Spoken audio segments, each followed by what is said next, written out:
Let's hope. Got like a little weird buzzing noise. Not sure what that is. I'm not sure. Uh-oh. I didn't get my gift goal set up. Oops. I will do that right now. Oops. Yeah, that's not right. Nope, get rid of that, get rid of that. Number 2? What you talking about? Oh, you were the second one in? Look at that. We are going for a mother-in-law reward story on the TikTok side. There's that, pinning it right now. YouTube side, we can unlock a petty revenge reward story. Ooh.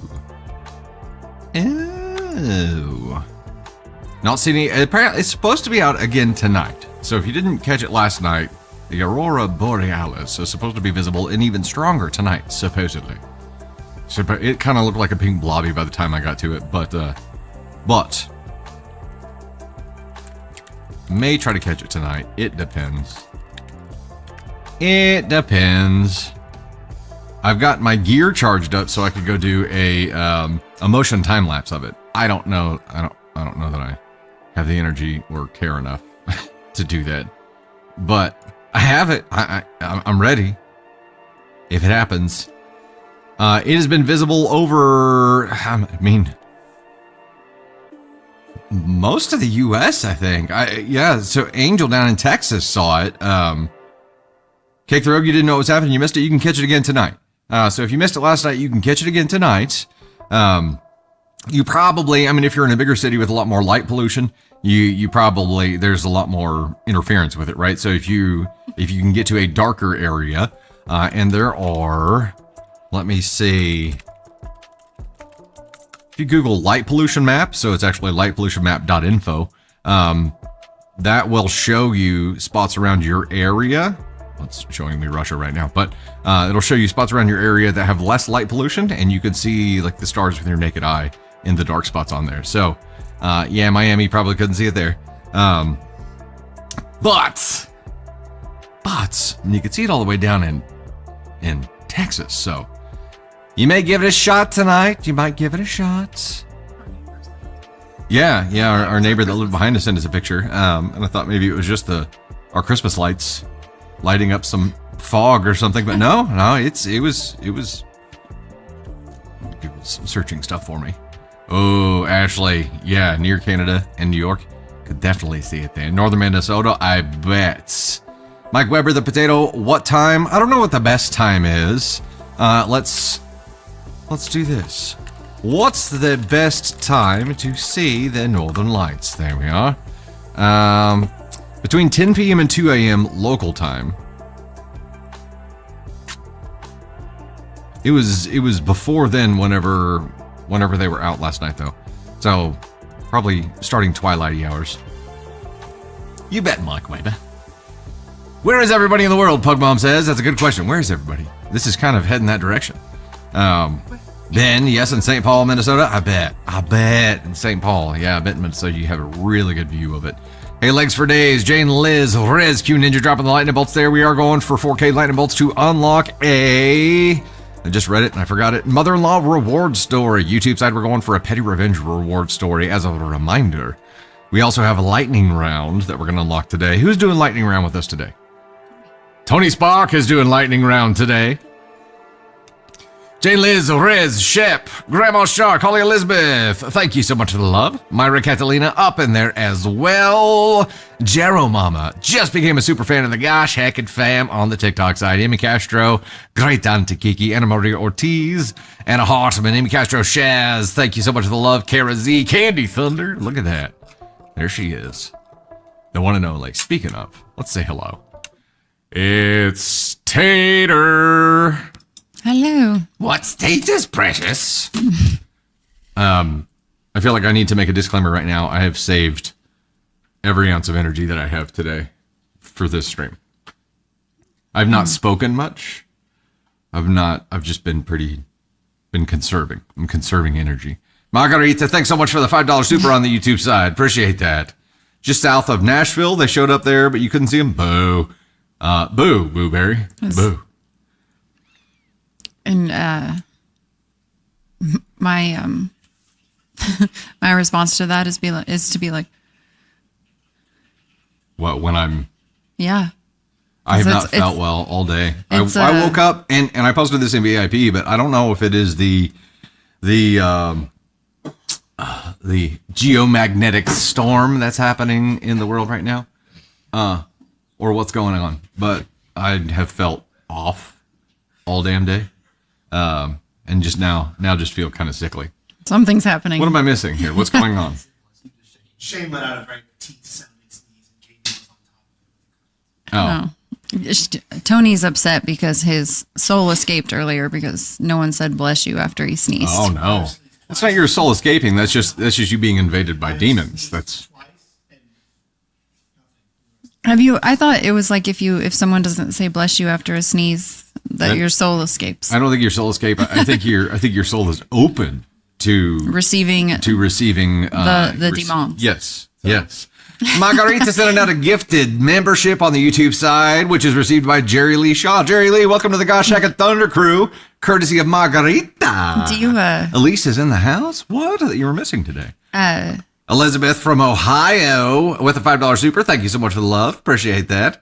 Do you remember trying to hold your eyes open when you sneezed? No. And you were supposed to not do that because if you held your eyes open when you sneezed, you would DIE. No. Just me then. Anyone? Did you go look in the mirror at yourself while you're sneezing to see what happened? No, it was like a cousin thing. And we would all try to hold our eyes open if we had to sneeze. And then it was, could you tape them open? The Scotch tape didn't work. Kara Z knows what you're talking about. Adios, turd nugget. Only when you're driving. Okay. Also, Grandma's Boy, right? No, I'm a robot. I've never attempted that. It was supposed to be I don't know if you're I can't remember what the thing was, why you couldn't have your eyes open when you sneezed, and maybe that was the demon thing. I'm not sure, but so of course it was you were in the bathroom trying to hold open your eyes, and then in between you were Bloody Mary. So I'm not sure. That was my childhood. And all then people were in the hallway saying light as a feather, stiff as a board. Yeah. You got these little cousin shits doing Bloody Mary in the bathroom, trying to make each other's eyeballs pop out and doing light as feather, stiff as a board. Y'all lucky no one else's cousins. Y'all lucky you didn't create another upside down while doing all this shit. Good gravy. Well, I still don't like to be in a dark bathroom. Sorry, I really hijacked it was Tony sneezes that did it. I have, we have talked about creating a bunch of videos where I scare the shit out of Candy Thunder because I would be so good at it. I'm easily scared. Yeah, I obviously I was the youngest. There were 4 older girls than me by 4 years at least. And so I was tormented. I was the one that got locked in the dark bathroom and was stuck in there. Yeah. I was tormented for sure. 100%. You're also the one that wouldn't get off the toilet. Let's not talk about that. That's private information. It's different. That's not even in the remote. Well, where do you think I learned it? Yeah, I get it. Your cousins. They scarred me for life. That's right. No, Tony's knee is what happens when you don't get blessed after a sneeze. And Miss D Throng, member for 18 months of the Gosh Shack and Thunder crew up there, New Zealand. Hello, welcome in. Welcome in. Jessica, that's Navy. You're the baby in charge of everybody. Yeah, there you go. You were the one egging everybody on? Oh, I think you meant egging everyone, actual eggs. Well, then I became the leader of the younger kids. And that's where I put my my skills, my trauma skills that I learned into good use. And then I became in charge. And you had them doing shit like Bloody Mary, light as a feather, stiff as a board, trying to pop their eyeballs. I thought that was real. We did not do that. We played tag by the propane tank. Oh, the next time the gummy kicks in, we are going to have some fun with this. No, I don't like dark bathrooms. Oh, we're going to have fun. We're going to experiment. Middle child, youngest of the girl cousins. It was a wild ride. I like that there's other people in here that they get it, that know exactly what I'm talking about. Yoko, it was disproven. Busted. What was disproven? What was it? The eyes popping out of the head. Oh, well, I would hope so. Yeah, I would hope so as well. Hey, Sabs with the Level Up Sparks, the cake. Thanks so much, Granny D, Michelle, Crystal Museum Girl, Watermelly, Allie Bean, Sarah Barracuda dropping the 360 bolts there. Crystal Museum Girl with lightning bolts as well. Love X 018 with the 120. Steven, Allie Bean, Elise, Fane, Elizabeth dropping lightning bolts there too. Fane, Sarah Barracuda, Stacy sending the first gift through with the heart me. We've got Elise, Stacy Dreyfus. Elise again there, Cali Knight, La La Land. Thank you all so much. Let me go back to QOD for just a moment here, and then we'll get started in our stories. Elise, thanks so much for popping in. I'm glad you were. We'll mark you present for today. Allie Bean, happy birthday to your husband. Happy birthday, Allie Bean's husband, Mr. Bean. Is he Mr. Bean? That would be amazing. Mr. Bean. That's an actual character. Amy Castro, there you go. I'm glad it was disproven, but I was never going to be the one to test it. I was thinking about it. I'm like, who did they get to be like, okay, here's what we're going to do. We need you to be our test subject. And they're like, okay. So wait. If it ends up being right, my eyeballs will pop out. Yeah, we'll put them back in, though. It'll be fine. It'll be fine. It'll be great. It'll be great. All right, we're going to go ahead and get started here. We're already at 1137 of 4K on the Lightning Bolt Goal and 2 of 15 on the YouTube side. Margarita sending out another gifted membership received by Deanna, the audio bird. Welcome to the Gosh Heck Thunder Crew, Deanna. Heck yeah, at Red Rocks to celebrate. Oh, wait, okay. You saw the Aurora at Red Rocks? That's awesome. Bucket list. That's some magical shit you're talking about right there. I hope you got pictures, or like so elevated that you were just like immersed in all of that. That would be amazing. Coming up, we have stories about wrong engagement rings, prepping for new babies, saying no to lending friends money, bridesmaids drama, bring the wrong wine to a party, gasp, and the lightning round, mother-in-law stories, cake stories with Caden feedback, and petty revenge. As a reminder, first goal on the TikTok side is 4K bolts for a mother-in-law story. On the YouTube side, we have a super goal of 15, 5 and up supers to start for a petty revenge story. Shares goal is 15 hundo shares. TikTok side, I don't know if you guys noticed this. We are at 999.2 thousand followers. We are a breath away from a milli. And we have our celebration video for hitting a milli already done. Locked and loaded. It is ready to go. So the instant we get there, we're posting that shit up. We need your help getting there, though. Because it's like, it could take a year for us to get 800 followers. You know, it's just, you never know. Paula Engel dropping the 2 said, I'm ready, having peanuts? You're eating peanuts? Wait, Taki peanuts? What's a Taki peanut? Oh, wait, like the peanuts with like the Taki seed, like hot peanuts? We will have a TikTok exclusive live for super fans and subscribers tomorrow night at 9 p.m. Central. Super fans, heck yeah, 9 p.m. Central. A reminder today, keep chat positive and respectful, please. Everybody, of course, is allowed to have their own opinion. We want you to share it. We're not all going to agree, but it costs absolutely nothing to be a DFHB that's a decent effing human being. And above all, don't spoil stories, please. Also, no politics, no religion, no bullshit. Don't start none, won't be none. Mods will slap you around if you start starting shit just to start shit. So there's that. With that, get out your gosh heck brooms. Hey, Ashley Marie, you got him back? Yep, I'm running TikTok Live Studio again. Running TikTok Live Studio. So you guys get your emotes. You got your emotes back. It's been okay so far. We haven't had big problems. No big problems yet. Mag, Cindy Lou, Samantha, Candy, D. Thompson. Thank you so much for the love. Jeanette, I see you there too. Karen Stansberry, Zoe C. Doroshko. Thank you so much. Only ever seen the short form and Facebook post. This looks interesting. Kim, what? This is where it all happens. This is where these stories are birthed. And then we edit them up and do the other things that you've seen, but this is ground zero. Hatter dropping the 5. Hi guys, I need all the positive vibes. Took Max into the vet for a regular checkup. Found out that he has a tumor and needs surgery. Damn. All the vibes for both of you. Stay strong, mama. Stay strong. Yeah, hopefully it is, hopefully it's benign. Benign's the word, right? Well, benign, yes. Yeah, Luna's lumpy. Luna is a lump, though. Also, I did get a really good video of Oliver singing to my trumpet playing. Navy Thunder actually helped with the filming on it, and it's hilarious because even when I asked her to like sit and hold the phone and film, she giggles her ass off right into the microphone. So it's just like straight Navy giggles the whole time. It's great. Follow with another two. They're called Talkie Hot Nuts. Got them at Walmart. Wow. I don't know that I could handle those today. But they may be worth checking out. Maybe we'll have to use that for some kind of challenge video that I will not partake in, but I'll film. I'll host it. All right, let's go, ladies and gents. First story here. Am I the astronaut for being disappointed my fiance didn't propose with the ring I picked out? Like to start a poll for us? Tater Thunder. Am I the astronaut for being disappointed my fiance didn't propose with the ring I picked out? As a reminder, if this is your first time here, this is the little game we play. You got a minute to take the poll. If you're on the YouTube side, vote with a comment. If you're on TikTok side, there's an interactive poll, top left-hand side.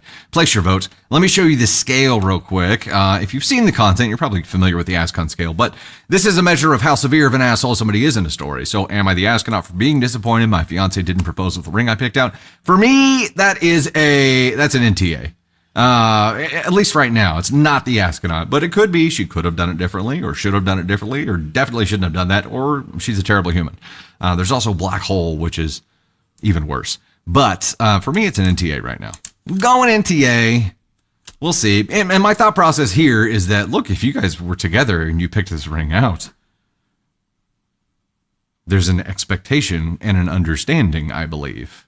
And if there's something different, there's probably needs to be a conversation before, because there are obvious expectations there. NTA, unless she's mean about it, Kara-Z, that's fair. That's fair. Anchor, ESH, that's probably fair too. All right. 48% win NTA. After that, it looks like we've got a tie with ESH and what? Ascon 3? Had it polled up? IO. Okay. All right, let's dive in. Am I the astronaut for being disappointed my fiance didn't propose with the ring I picked out? Hey, so I, 26 female, and my fiance, Alex, 28 male, have been together 10 years since they were 16 and 18. Damn. We agreed on not getting married till we were more financially stable. We're not super well off by any means, but we are finally comfy. Alex asked me to pick out a ring. I found the most beautiful vintage style ring and fell in love. The best part, it retails for less than $1,000. I showed him and told him it was the one. Fast forward to 2 nights ago, Alex proposed. I was so shocked and then noticed it was an entirely different ring. I suppose it's similar in style, but not the one I wanted. I wear my emotions on my face. I want to stress I do not care about material things very much, and I'm only disappointed because the ring looks nothing like the one he asked me to pick out. I also found out the ring he proposed with is $3,000. His reasoning was that I deserved more than the cheap ring because I'm priceless to him, and while I believed that is a sweet reason, I can't help but feel disappointed that he didn't just get me the ring that I wanted. Somebody in the jewelry store upsold him. Am I grateful or awful for being disappointed? Sorry, am I ungrateful or awful for being disappointed? It's a beautiful ring, and I really am just excited to marry my best friend. It upset him when I accidentally made a frown upon seeing that the ring was different. I feel bad and don't want to be ungrateful. What happened? What? I think he got upsold. I think a sales guy was like, oh, if you're going to marry this woman, you don't want to give her this cheap ring. You want to give her this ring. I think he got upsold. Yeah, that's a real possibility. And in that moment, trying to do like something that you guys have waited on for a really long time, he wanted to do it like to the best of his ability. And so I'm sure there was something there that he felt like he was doing something better. But I don't know. I have a hard time with these types of stories, but I do think if it's a piece of jewelry that you're going to wear every day for the rest of your life, I do feel like it should represent you in some way and like represent your union together. Not what someone thinks you should have? Yeah, I think it should be like a combination of both things. Right. But it doesn't sound like she's like doesn't sound like she went over the top and like berated him. No, and- but her face has captions. It would be, Well- it's what would have happened if I did this to you, because your face has captions, right? So, if I had given you I a didn't different even, ring yeah. than the one that you had picked out. I didn't even look at the ring, to be honest. I was just, I was so shocked and Because you excited. just assumed it was the one. Oh, I mean, I was just like, I was so I was just like, excited. So I didn't really look at the ring whenever you proposed until after. And then you're in the car and you're like, oh my God, I got to do my nails. And, but I don't know. I have a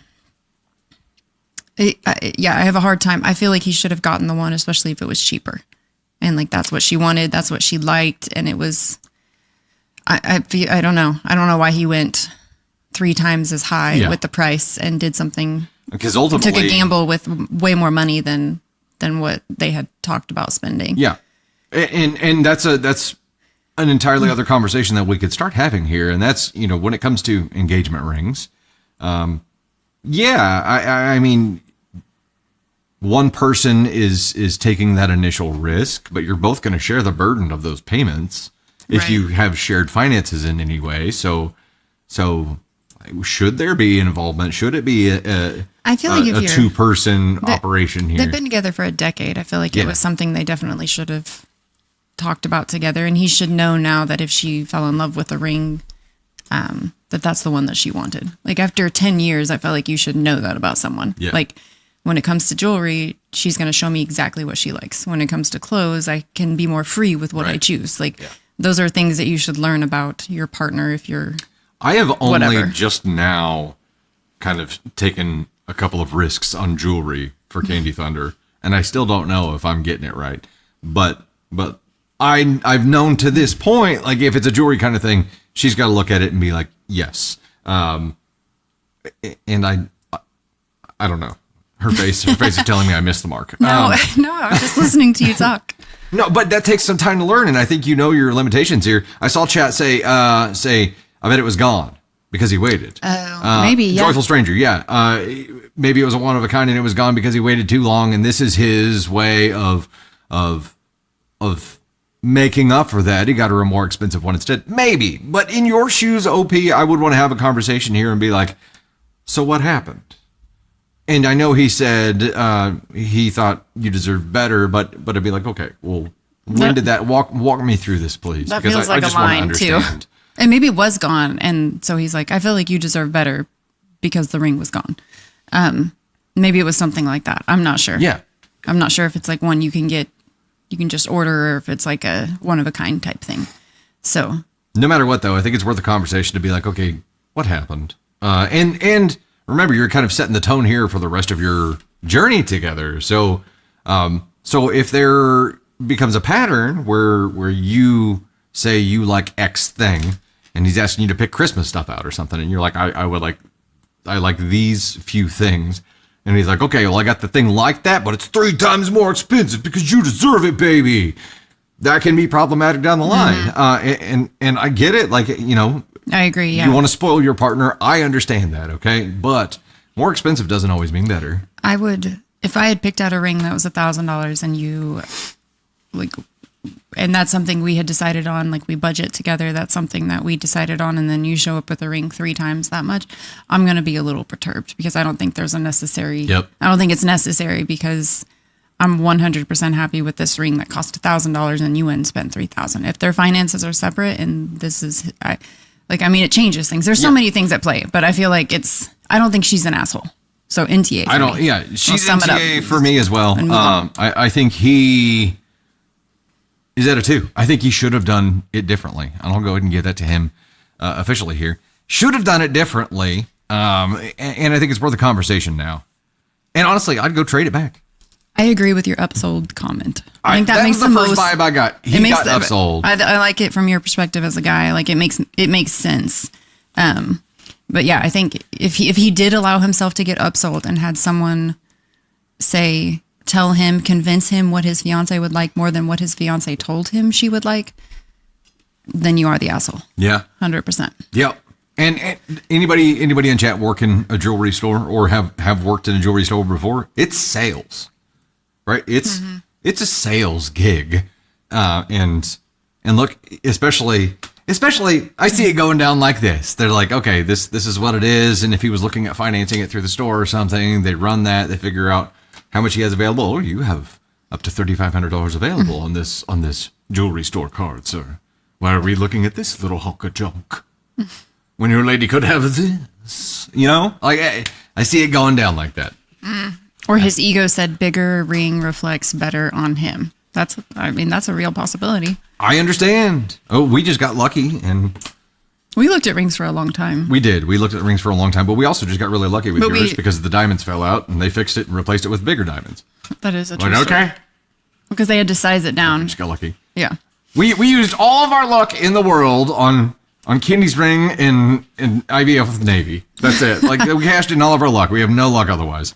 None. Okay, we got that one figured out. Little bit of catch up here before we dive into the next one. Mandy, Minions, Den, Melissa Elliott dropping the hundo bolts there. Mandy, Karen Shaper Cutter, Topaz Flower, Melissa Elliott's Mandy dropping another 20 there. Melissa with more bolts. Ash dropping the 397, swinging hard. Mandy, Melissa, trying to read this one. Nernan Unbothered, Karen Stansberry, Tammy Lee, Andromeda Amber, Elizabeth, Talatiana Dracon. Shoe Nut, thank you so much. Thank you. Halfway to the goal, Tony Sparks says. Halfway to the goal. God's Blessed Water Woman. Fair. Don't take my opinion if you're not going to consider it. Just consider it, and then there's follow-up. But look, if it's the person that's going to be wearing it every day, kind of feel like they should be the one to decide, right? He gets this just like diamond-encrusted football. It's like, it's modeled after the Super Bowl ring, babe. It's totally cool. All right, here is our next story. Am I the astronaut for testing how prepared my husband is for our baby? That sounds scary to me. Would you like to start a poll, love? Am I the astronaut for testing how prepared my husband is for our baby?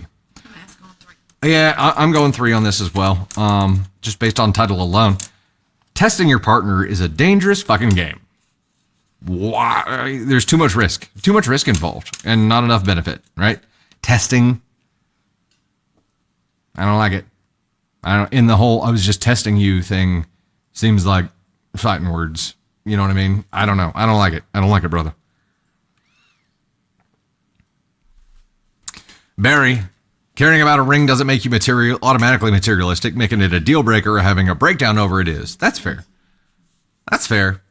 Kara Z, Ascon 3 might be worse, to be honest. This sounds bad. Testing your partner is definitely a red flag. I don't like it. I don't like it. 10 seconds left on the poll. You can never be prepared for kids. That's true. You really can't. Doesn't matter if it's your 5th one. You are not prepared. They will break you. It will break your spirits. They have different personalities. Looks like Ascon 3 is our winner. Yeah, Ascon 3, 40%, and Ascon 2, 26.6%. All right. Yeah, so some people are thinking it's even worse. Yeah. Hello, I am pregnant with my first child, and I tend to go overboard with hypotheticals. I've been trying to curb that behavior as we are stressed enough without adding my irrational what-ifs to the mix. One worry that I have is leaving our baby in the back seat of the car. I may be more anxious about it due to my coworker's daughter nearly dying from being left in the car in the summer heat a few years ago. One of the first things I asked my husband was to check the back seat every time he gets out of the car, just so we can make a habit out of it. He understood why I was asking and agreed immediately. A month ago, we were looking for a mobile? How do you say that? Is it the spinny thing I think they're talking about? Mobile? A month ago, we were looking for a mobile that we brought home from my mom's house. We tore the house apart for days looking for it, and we figured we had left it behind by accident. While using my husband's car, I found the mobile, not hidden or obscured, but right where we left it on the center seat. I brought it up to my husband, who didn't seem alarmed. He laughed it off as my pregnancy brain. I told him it's been in the back seat this whole time, and he didn't notice. He said it was just decor, and he didn't register it as important, even though we were looking for it for days. I reminded him how important it was that he checked the back seat every time he got out of the car. But the gnawing feeling that he's been neglecting to look in the back seat with me for another week before I decided to test it. Sorry, I read that wrong. But the gnawing feeling that he's been neglecting to look in the back seat But the gnawing feeling that he's been neglecting to look in the back sat with me for another week before I decided to test it. I took a bright pink Post-it and wrote a note asking him to text me when he sees it and stuck it on the back seat right in his line of sight. Another week of zero text or acknowledgement. I asked him if he was really checking the back every day. He promised that he was, so I asked him why he never responded to my note. Here's his reply. What note?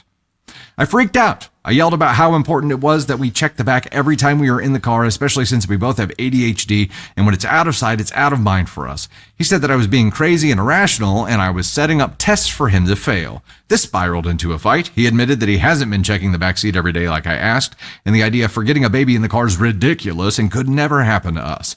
I brought up that every summer there are news reports of babies dying because their parents left them in a hot car. He called those parents irresponsible, said it can never be us. I asked him if he thought my coworker was one of those irresponsible parents, but he had no response and asked to table the discussion until we had time to cool off. I agreed, but we have yet to return to it. Since then, anytime we talk about the baby, he'll ask if I think this is another way he'll accidentally unalive the baby. My husband is not passive aggressive, and I'm realizing how hurt he is by all of this. I want to try to explain in a calm way how I feel and how important I find this, but with his behavior lately, I'm starting to wonder if he's right and I am the asshole. Wait, how far along is OP? Doesn't say. Doesn't tell us how far along. I mean, I get it. Like, and we do hear these news stories, and they are insanely like heart-wrenching and avoidable. But I don't think this is the way to solve the problem. And I will say that like the irrational fears that you have going into parenting, especially with your first child, are, for me, were over the top. Like, I was genuinely worried and scared. I have very weird, irrational fears that I can't explain where they came from or why they have them.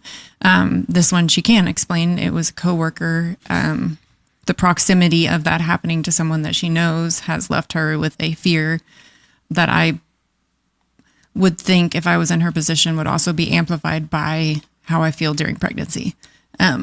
So I understand why she's worried, but I think there's a better way to solve the problem, if that makes sense. I would agree. And also and this was the thing in chat too, but they brought the baby thing home together, and neither one of them can find it, but like she didn't check the back seat either. Right. It was on both of them. It was in the center seat. So if either one of them had turned around to check the back seat, they would have seen it, but neither one of them did it. And that's why I feel like what she's feeling is that with him, it's out of her control. Right. Whether or not, if he has the baby, it's out of her control to check the back seat.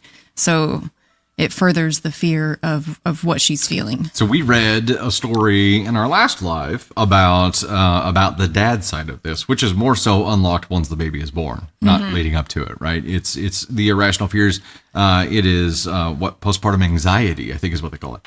This is like prenatal. Yeah. So it's still the same kind of thing. I think it's parental anxiety. And it's problematic whenever it's all directed at your partner. When you see your partner as the threat, right? I mean, this is the fear. This can happen to anybody, right? Yeah. And I think we've seen that in the news when this happens.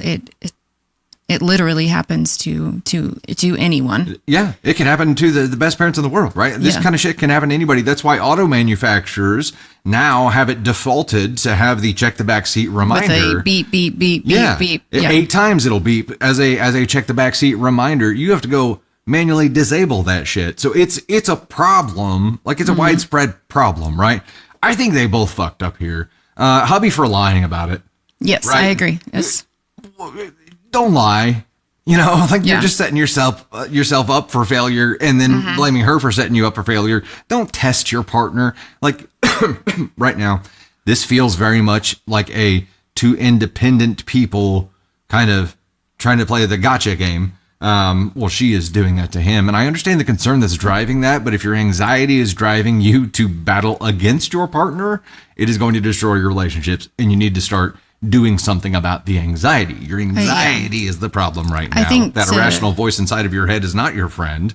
And do something about that before it seriously damages your relationship. I feel like less damage to your relationship would have been, I'm going to put this Post-it in the back seat, and every time you see it, I would like for you to text me, and put it there together. And then he knows like he is part of it, and you're not doing it to trick him or to set him up. You're doing it together to manage a problem that you both see together. And it's helping with your anxiety, but he's also helping in the situation to control. Like together you could have solved this problem, but I feel like you guys went at it from each side instead of against doing each other. Yeah. You need to be a team. So it's an ESH for me. Agreed. And you need to be a team. These kids will destroy you if you're not a team. 100%. You have to be a single unit here. You're going into battle. Megan said he wouldn't leave his phone in the back seat, and I've seen people say that, of putting their phone in the car seat or next to the car seat, and I do think that's such a great idea. It is. But also, I think if you're trying to train yourselves as a couple to always check the back seat, is something you should have done together as well. Yeah. He does it. Shoot you a picture of the Post-it every time he gets in, and as proof of checking it, you do the same. Send it to him so you can be working on this together as a couple and training. Like you're training together instead of one of you trying to teach the other something, because then it feels like punishment, right? Right. Like it's. I get it, but the anxiety you've got to do something about before it starts causing some serious damage to your relationships here. ESH official. There it is. ESH land.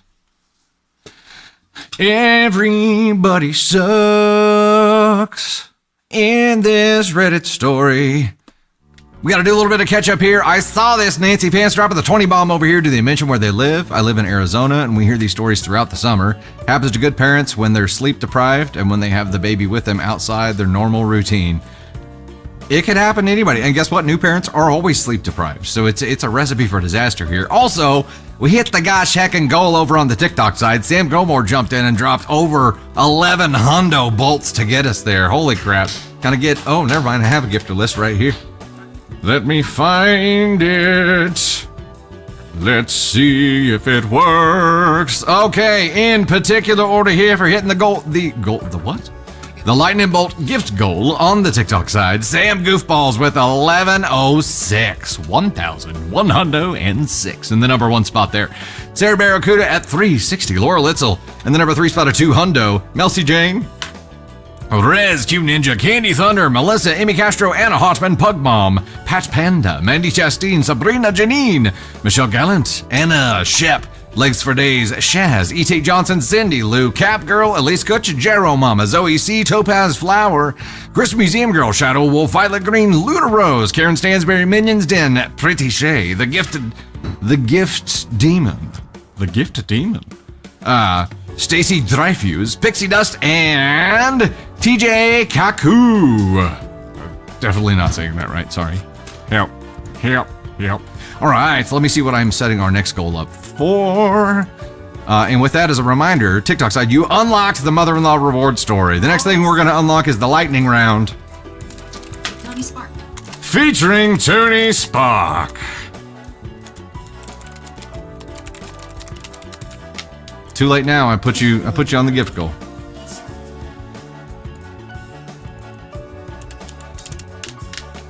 Well, once you come up here, everyone will bless you in chat. It will be fine. Get the sage. We have sage. All right, we are going for 25 hundo finger hearts to unlock that lightning round, ladies and gentlemen.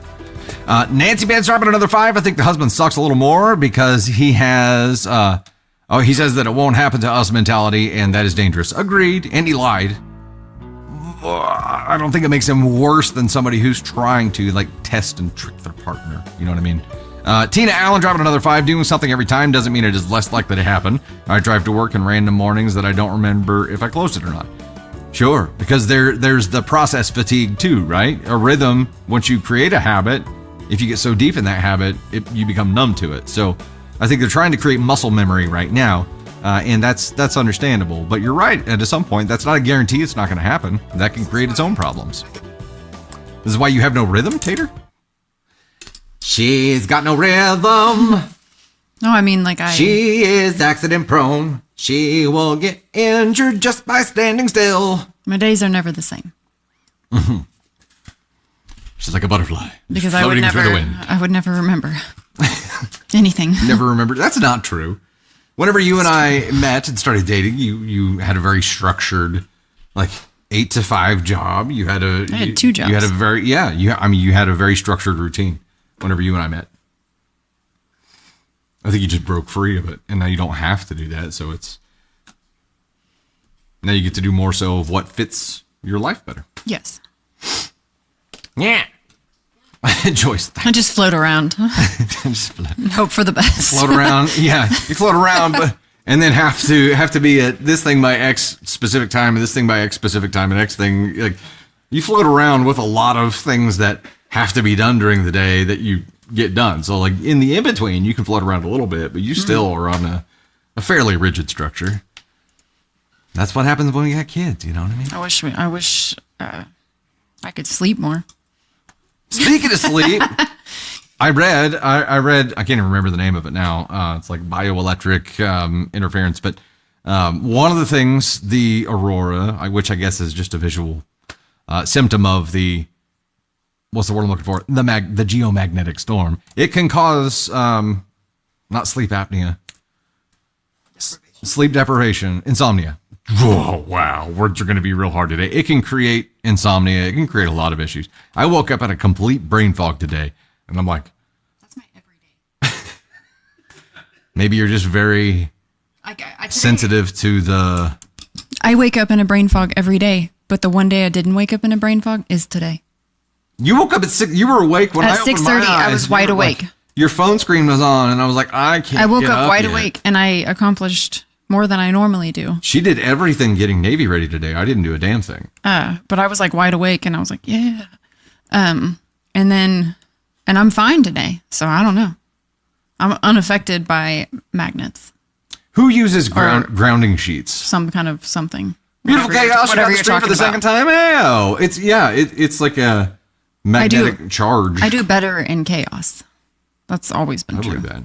That's always been true. Circadian rhythm disruption. Not in the heightened medical emergency situations, because I do get a little. No, those are the ones I do well in. Yeah, but in chaotic situations, I flourish. I've got the ADHD. I've got the ADHD that locks in whenever shit hits the fan. I'm only on it in Mercury retrograde. Other than that, I'm fucked. Oh. But I don't know. Does anyone else feel that way? We complement each other. You know, I'm doing good today. She's got it when shit's kind of hitting the fan, and I've got it when shit fully hits the fan. And we've got it covered. The only thing I will say that is different is my hair's pretty flat. Listen to this shit. Hold on. I woke up feeling like I lost 50% of my fucking life force. I've been Eeyoring it through the whole fucking day. I ate lunch. I've been feeling super sick to my stomach. I feel like I'm dying. And she's like, my hair's kind of flat. I'm like, listen, I have in the for heading into week 3, knock on wood, I feel like a champ, and I think it's because I've added protein to my diet, but I'm not sure. I can't be certain. But I do believe that protein in your diet in perimenopause is making a difference. That is something that I will say, because I know there's a lot of women in chat that are on the same journey. But adding a protein shake has been life-changing for myself. So I think that's what I'm going to say this is about. There are a lot of It's been about a month since I started this. And I could have done so much. I've tried to get you to drink the protein shakes. Chickies. I could have done so much with the whole adding protein to your diet thing, but my brain's too foggy to react quickly right now. So I'm not witty today. Okay. Not witty. Anyways, if anyone is on that journey, I know that we talked about that in VIP, but it has changed my insomnia pre-menstrual, all that stuff. And I don't care if anyone gets grossed out by that. We do need to circle back to the grounding sheets at some point, though. That's a larger discussion we need to have. Sure.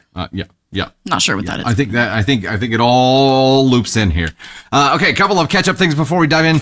Tielko dropping the 5 said I just got here, but I'm sending lots of love to the entire Thunder fam, and I hope everybody is doing well this week too. What? Might be. Green Dragon dropping the 10 said I could walk up 3 flights of stairs just to make sure my apartment is locked. I do this if I cannot remember I locked my home. It can happen. People get distracted. Yeah, and you know what? One of the things that let me go back to this for this. One of the things that I think we have started trying to do is those things that are easy to forget or easy to overlook. We try to make them easier to get the second chance on or easier to check on, right? So like light switches, garage door, house locks. That's where smart home capabilities come in real handy because you're like, man, I don't know if I closed the garage door. Let me check. Boop. Now it's closed. We're good, right? Giving yourself those abilities. There are more opportunities now to double check yourself and create like a redundancy structure than there ever have been. So it's handy. It's handy. I know, Rexy. I could have taken that to a real 12-year-old direction, and I just didn't. I'm off my game today. Here is our next story, ladies and gents. I'm sorry, it's the mother-in-law reward story, right, Tony Spark? Is that what you were waving out of my peripherals about? And we are already at 628 of 25 hundo to unlock lightning round, y'all. YouTube side is at 9 of 15 to get the petty revenge reward story. All right, here we go. Mother-in-law reward story. It's mother-in-law time. I don't have a mother-in-law button right now, but TikTok side, I think do you have your mother-in-law alert emotes? Maybe we didn't have enough to put it in there. This one is titled, Mother-in-law Tells Me People Plan to Crash My Wedding Ceremony. Can't do a poll on this, but I'll read it again. Mother-in-law tells me people plan to crash my wedding ceremony. Like, this could be either she's trying to do you a favor or she's trying to fuck you over. This is my first time posting here. I have a feeling it's not going to be the last. I, 30 female, have been with my fiance, 31 male, for 5 years. We got engaged in the spring and our wedding is in the summer of 2026. I wanted to elope, but my fiance wanted a big wedding, so we're both compromising and having a private ceremony with only our immediate families present, with a larger party directly after the ceremony. This is happening in a different area than we live. Pre-engagement, my future mother-in-law was tolerable. She occasionally overstepped boundaries, but a correction from my fiance would put a stop to it. Now we are planning a wedding, and every time I attempt to involve her, she tries to replan my wedding into what she wants. Okay. She wants us to have the wedding in her backyard. We did entertain the idea in the beginning, but the guest list would be too large, and we decided that we didn't want to do that. I have been very patient and gentle when telling her that we do not want to have a backyard wedding. She would continue talking about her plans like I said nothing. It took about 5 months, and she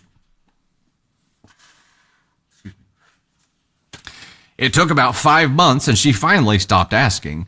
She told me she needed a job to do, so I gave her some options. Find a hotel block or plan the rehearsal dinner, and she did nothing towards planning either of those. Last weekend, she told me, people are planning on crashing your ceremony, you know. I told her that is unacceptable. We have a permit and are only allowed a certain number of people. All she did was turn away from me and change the conversation. She just poked and then ran. My future sister-in-law looked at me with a shocked expression. My fiance texted his mother the next morning and said, hey, not sure what you meant by that comment you made to her, but we want a private ceremony. It's very disrespectful to imply people will be crashing it. We want to keep it small. Please respect that. She lost it. Sent him walls of text in all caps denying saying it, calling me disrespectful, saying I was making it up, that no one in the family would ever crash a wedding. After all I've done for you at this wedding. She has given no money or done any of the jobs we asked of her. She's actually just made everything harder every time I try to involve her. I texted future sister-in-law and asked if she had heard what was said. Now I'm doubting my own memory. She told me yes, she repeated what I told my fiance and said she couldn't believe it. What? That line's throwing me off. No, she confirmed. Okay, so she did confirm hearing it. Yeah. Then future sister-in-law tells me she had texted mother-in-law and also asked her what she meant by that. Sister-in-law told mother-in-law that she knows how important keeping the ceremony small meant to me and wanted to help protect that. Mother-in-law went off on her, and except this time, it was a joke. and I am out of pocket for being upset that she said that. All caps, using curse words, etc. She said, all I was saying is that the rest of the family would like to be at the ceremony. My fiance is already backing down a bit. He says, she says she didn't invite anybody to the ceremony, so it's fine, but I don't think her behavior was inappropriate. I think I deserve an apology. Am I... But I don't think her behavior was appropriate. I think I deserve an apology. Am I wrong for thinking that? If I made a comment that someone found offensive, even if it wasn't my intention, I would apologize and move on. Fiance says she will never apologize. Mother-in-law seems to wait to paint herself as the victim and me as the villain because I'm offended. Well, yeah, that was the point. That was the point. That's the game. There are, 100%. And there are people that will or may have never apologized in their entire life. Like admitting that they're wrong is admitting failure, and you might as well just put them 6 feet under at that point. And mother-in-law seems like one of those type of people. If he is caving, and I would assume it's caving out of knowing that mother-in-law will never apologize, she will never change, and there's no point in fighting the battle. But I do think OP is owed an apology because of the walls of text that mother-in-law said and the fact that she lied about it whenever it was asked about. And then to sister-in-law, she was like, oh, it's just a joke. Like, I think mother-in-law at this point is just fucking crazy. I mean, I don't know. Like, what are you doing? Like, do you want to be a part of your grandkids' life if they have kids? Do you want to be a part of their life at holidays and birthdays and all these things? Or do you just want to paint yourself into a corner and claim that you're the victim and never apologize and never move forward in your life? Because that's what's going to happen. At some point, sister-in-law sees it. So her own daughter sees it. Her son sees it.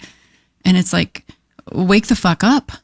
Like, you're doing more harm than good to everyone in your life, and you have no remorse other than the fact that you think you're the victim. Like, what? Why do people act like this? I'm sure she's not. In her eyes, it's probably something to the effect of, this is my baby's wedding, and I'm not getting any control at all. So she's lashing out. You shouldn't have control. It's not your wedding. But it's her baby's wedding. She's having a hard time letting go, obviously. Now, there has to be some kind of consequence for this kind of shit. And I'm talking to hubby right now. Like, OP, you feel your feelings are appropriate here, right? Your hubby caving. Look, I understand. I don't agree with. I understand because this is the first time he's encountering this as well. This is a first for both of them, right? And they're hitting this event horizon where neither one of them really know what the fuck to do. He kind of thinks she's harmless, but they've never been to this territory before. How you handle this right now will dictate how that relationship goes for the rest of your life. Yeah, because she's going to know how far she can push without getting like bitten in return. And exactly, Rolled Scholar, that's fair. He knows how controlling his mom is. Okay. So if this is characteristic for her, then he should know how far she would go. Okay, that's fair. He knows that there's no point in asking for an apology. I think he tells us exactly what we need to know. She will never apologize. Yeah, she's not gonna start apologizing now. But now you have to do this together. It has to be as a team. You've got to go on lockdown. Yeah, chat, agreed. You have to password protect every single fucking aspect of your wedding to protect it from her. That includes moving the ceremony to a new location and not telling her where it is. Everyone will be transported by limousine or private driver from house to event. No one gets to know where it is. Top secret. You have to protect it from her. And it sucks to have to do that, but you know what, Ma? This is what happens when you can't be trusted. Right. Create that boundary now, and she will know that she can't pull this shit later. Not that she's going to change, but maybe she won't let her fuckery invade your life as much. She behaved herself for a while, remember? She is capable of behaving. We just got to put that crazy back in the box. Can you imagine if they had agreed to have the wedding in her backyard? It would have been, you'd be so screwed. That would have been... Security is cheaper. There you go. That's perfect. Yeah. Yep. I think Busting it's people pretty in. easy to password protect everything, though. Like wedding vendors have seen some shit. There's a reason it's like a standard practice now to password protect it all. Probably be on the first phone. meeting now, they're like, okay, do we need to password protect this? And the majority of couples are probably like, fuck yes. Should be on the phone trying to guess the password. Just like, I think it's their childhood pet. Is it pineapple? Yeah, so just remember how you handle this now, and it's very important that you do it as a team, because if you move separately, she will win. She will divide and conquer. You have to move as a team here with a common goal, be on the same page for everything, and there has to be a firm boundary now. You cannot wait. Cannot wait. Kitty Cat Queen password. Mother-in-law is crazy. It's just her name. Lisa is crazy. Oh man. Katie Hayden dropped the 5, said mother-in-law's given vibes that she will show up in a white dress to the wedding. I had this thought, and I thought when she said people are planning to crash your wedding, I was like, oh yeah, she's going to object. Oh no. Who knows? Who knows? Who knows? All right, we'll dive into our next story here. Little bit of interlude. JP, what's up? Dropping the heart me. Wonder Woman with a love you so much. Sam Gilmore dropping more the finger hearts there. Minnie, a magic drop with a heart to me as well. Sam Gilmore dropping even more. Rock Wolf, Elizabeth. Rock Wolf again there. Stacia Presley. Sam Gilmore again there. And Hot Rock Sun, Tina Shalsey. Thank you guys so much. Appreciate the love. Love, love, love, love, love. Bizzo. Agreed. Bizzo. Password, I'm sorry.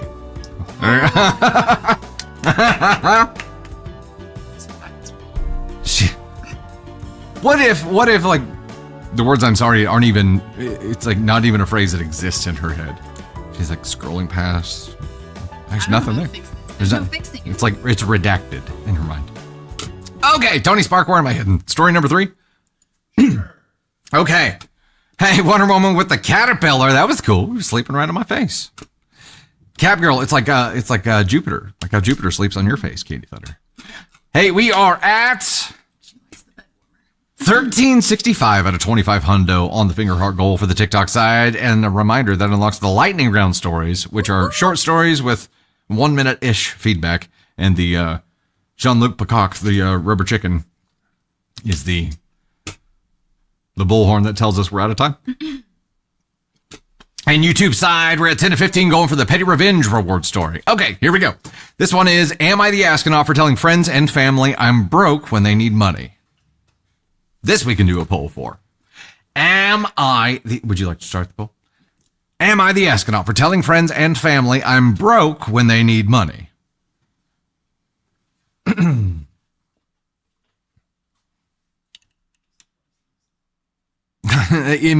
Everyone here immediately is NTA.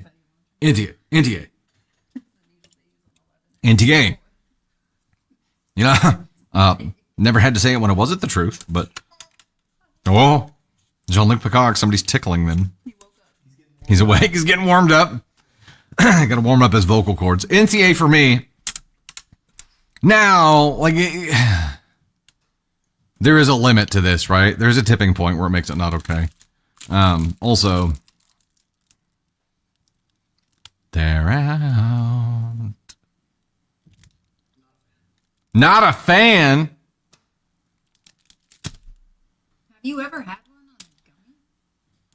Candy thought of the demon has already invaded him. Yeah. No one blessed him while he sneezed. Tell the truth. 94% NTA. Wow. Ellie the Best just learned this from a life hack. From time to time, ask people for cash. Ask people for cash for a bill. Sorry, I had to do the poll. Let me read that again. I lost it. From time to time, ask people for cash for a bill so they never ask you. Huh. It's interesting, yeah. Okay. Lots of NTAs. Let's dive in. Am I the Astronaut for telling friends and family I'm broke when they need money? I, 50 male, have several instances in my 20s where friends and family members borrowed money from me. They either never paid it back or I had to really pressure them for money. The problem is that everyone knew I made decent money and knew I was a habitual saver. So when they got hard up, they'd come to me like an ATM machine. They'd be like, come on, man, I know you got the money. Then I'd get the hard luck sob story followed by, I'll pay you back when I get ellipses. So I opened up a new bank account, only put $20 in savings, the minimum required by this bank. Then I'd put enough in the checking account for bills, groceries, and spend it that day so that the account only had a few bucks left. When folks would hit me up for money, I'd be like, sorry, I'd like to help you out, but money's tight right now. They'd call bullshit, and I'd log into that account and show them. They'd go away all dejected. After a few years of this, people started asking where my money went. Obviously, I'm not going to tell them the truth. Savings, HYSA, investments. So I'd say beer or strip club or casino. And not only did they believe me, because that's what they did, but by the 2010s, they were lecturing me about not wasting my money.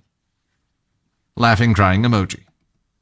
Anyway, in the 2010s, I got married and Anyway, and my words are so not my friend today.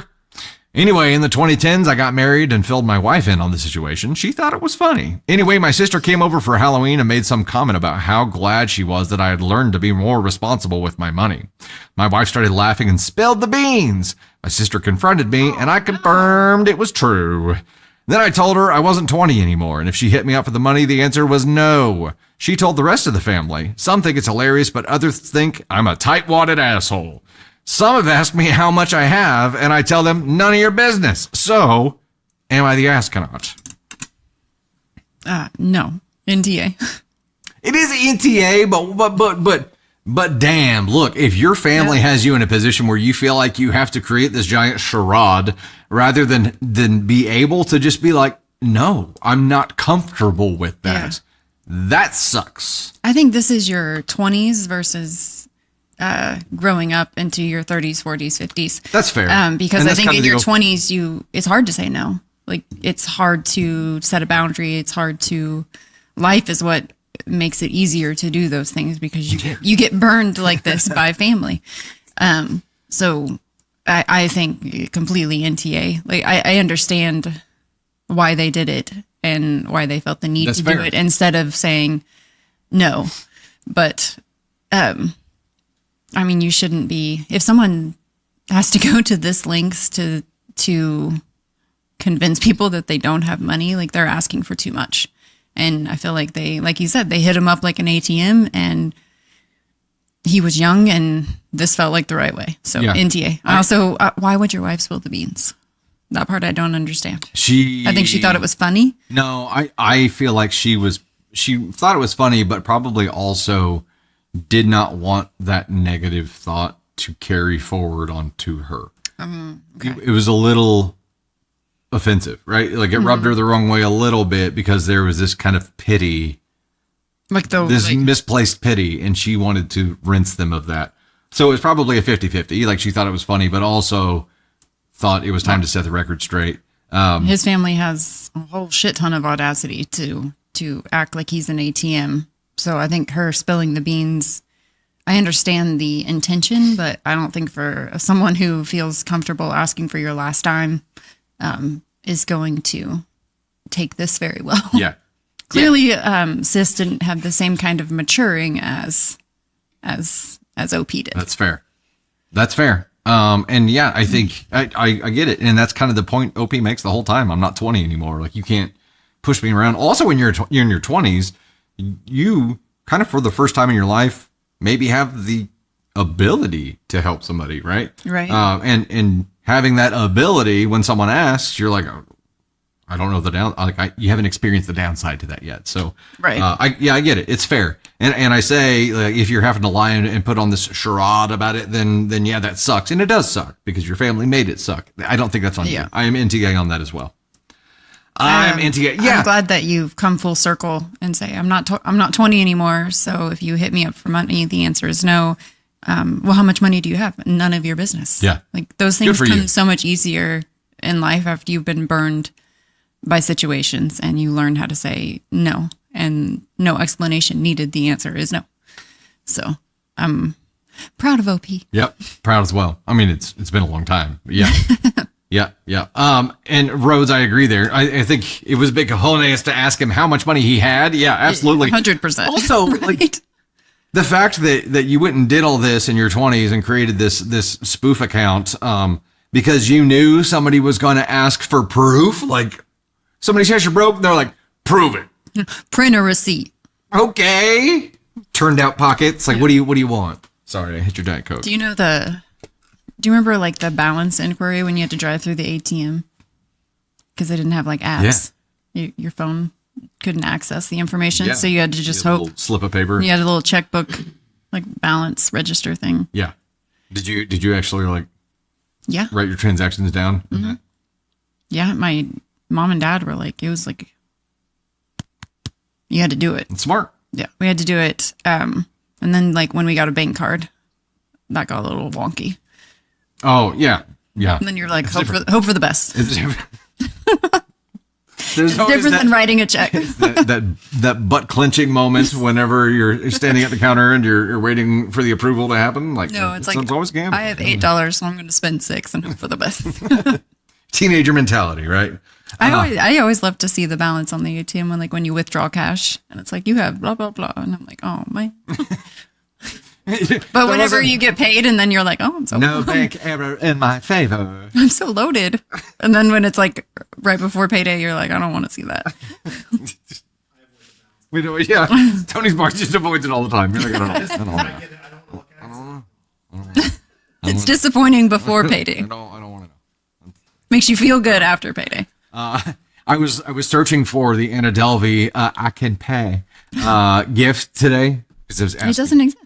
I couldn't find it. Yeah. It does not exist. But the one Anna Delvey one that I did find was you look poor. Poor. I know. Remember she said it all weird? Poor. I saw an ATM that said your 3,000 withdraw and I cried. Damn. I didn't know you could withdraw that much. That would be declined. Absolutely. Overkill Mail dropping the Hondo finger hearts. Thanks so much for the love. Let me do a little bit of interlude here. Sam Gilmore dropping more. Holy crap. Coming in swinging big. We are at... Show me the number. Show me the number. It's climbing upward. 22. Yep. Creeping up on 25 hundo. Out of the 25 hundo. We're going to get there. Holy cow. We're going to get there. Also... Oh, Candy Thunder's jumped in there. She's jumped in there.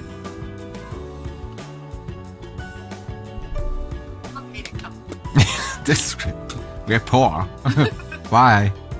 The why is coming. Ellie the best is Bubbles. Philly, thanks so much. You can't see where we're at. Have we moved from 999.2? Have we hit 999.3 yet? Nope, still at 999.2. We're so close to a million. Standing here stoically until we hit a million. We're standing here for days, weeks even. That's our 24-hour stream. Just me standing here waiting for us to hit a million. I don't know. I don't know if you guys would be down for that. We're not speaking, just staring into the camera. Yeah. Awkwardly. ASMR. Just visual. All right, here is our next story, ladies and gents. And while I'm reading this, I'm sure we're going to hit that TikTok site and unlock the lightning round. This one is, am I the astronaut for not allowing my ex-maid of honor to be a bridesmaid? What? Am I the astronaut for not allowing my ex-maid of honor to be a bridesmaid? We have no context at all. I don't think we need a poll on this. It's a shot in the dark, right? Let's dive right in. My fiance, male 33, and I, female 29, are getting married in September of 26. Our friends, fake names, Stan, male 34, and Zoe, female 33, just got married May of 25. We asked Stan and Zoe to be our best man and maid of honor. They both said yes. In June, my maid of honor called and said she can't be my maid of honor anymore due to some health issues. Also, she has to avoid stress and isn't sure if she'd be able to handle the wedding planning and her own medical bills. I tell her that if she still wants to be included or be a bridesmaid, to keep me posted. August 7th, I ask my sister to be my new maid of honor.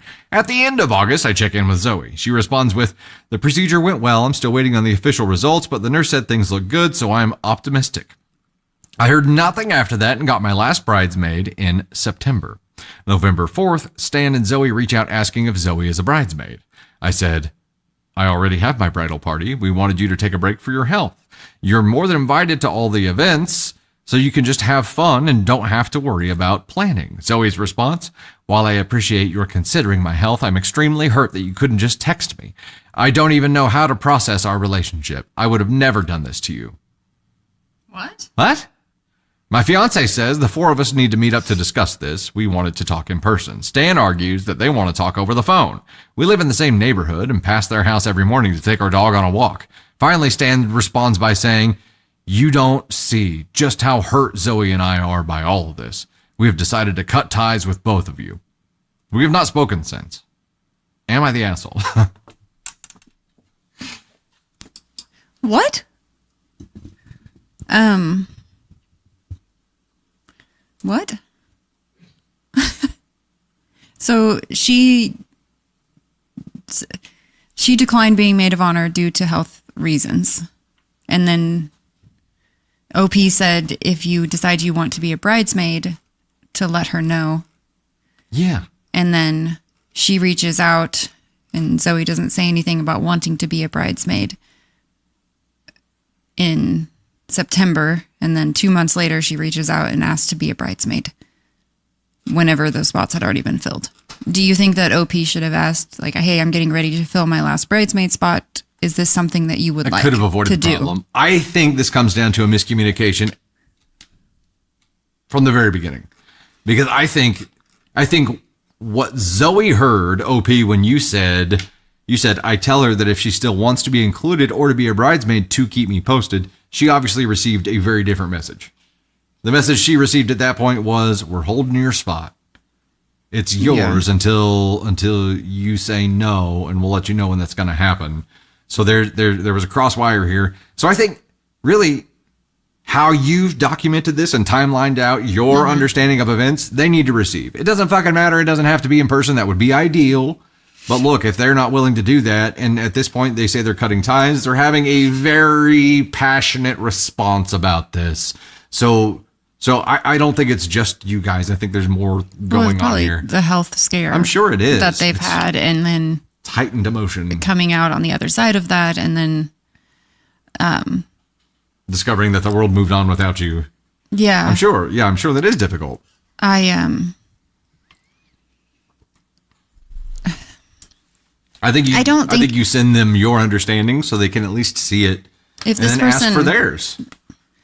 I do think there should, more communication should have happened from OP, because I do think if this person was your maid of honor and your neighbor and your best friend, and as couples you did stuff together, I do think that warranted another conversation before you filled the last bridesmaid spot. Do you feel like OP ditched her bestie while her bestie was down?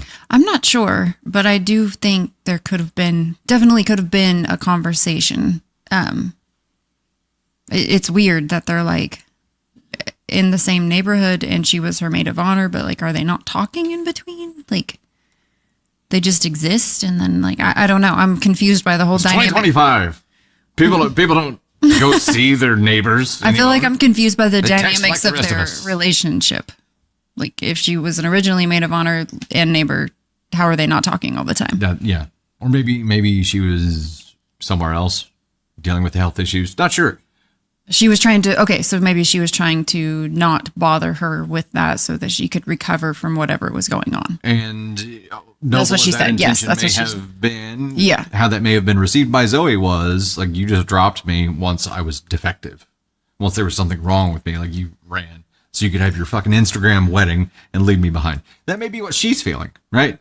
So yeah, it really could just be a miscommunication. They are obviously way more ignited about this than you are, so it may be tough to communicate with them. Yeah. But it's worth at least presenting your understanding, or maybe starting by asking for theirs. Walk me through what you're specifically taking issue with here so that I can try to understand it. Yeah. I feel like this could be fixable.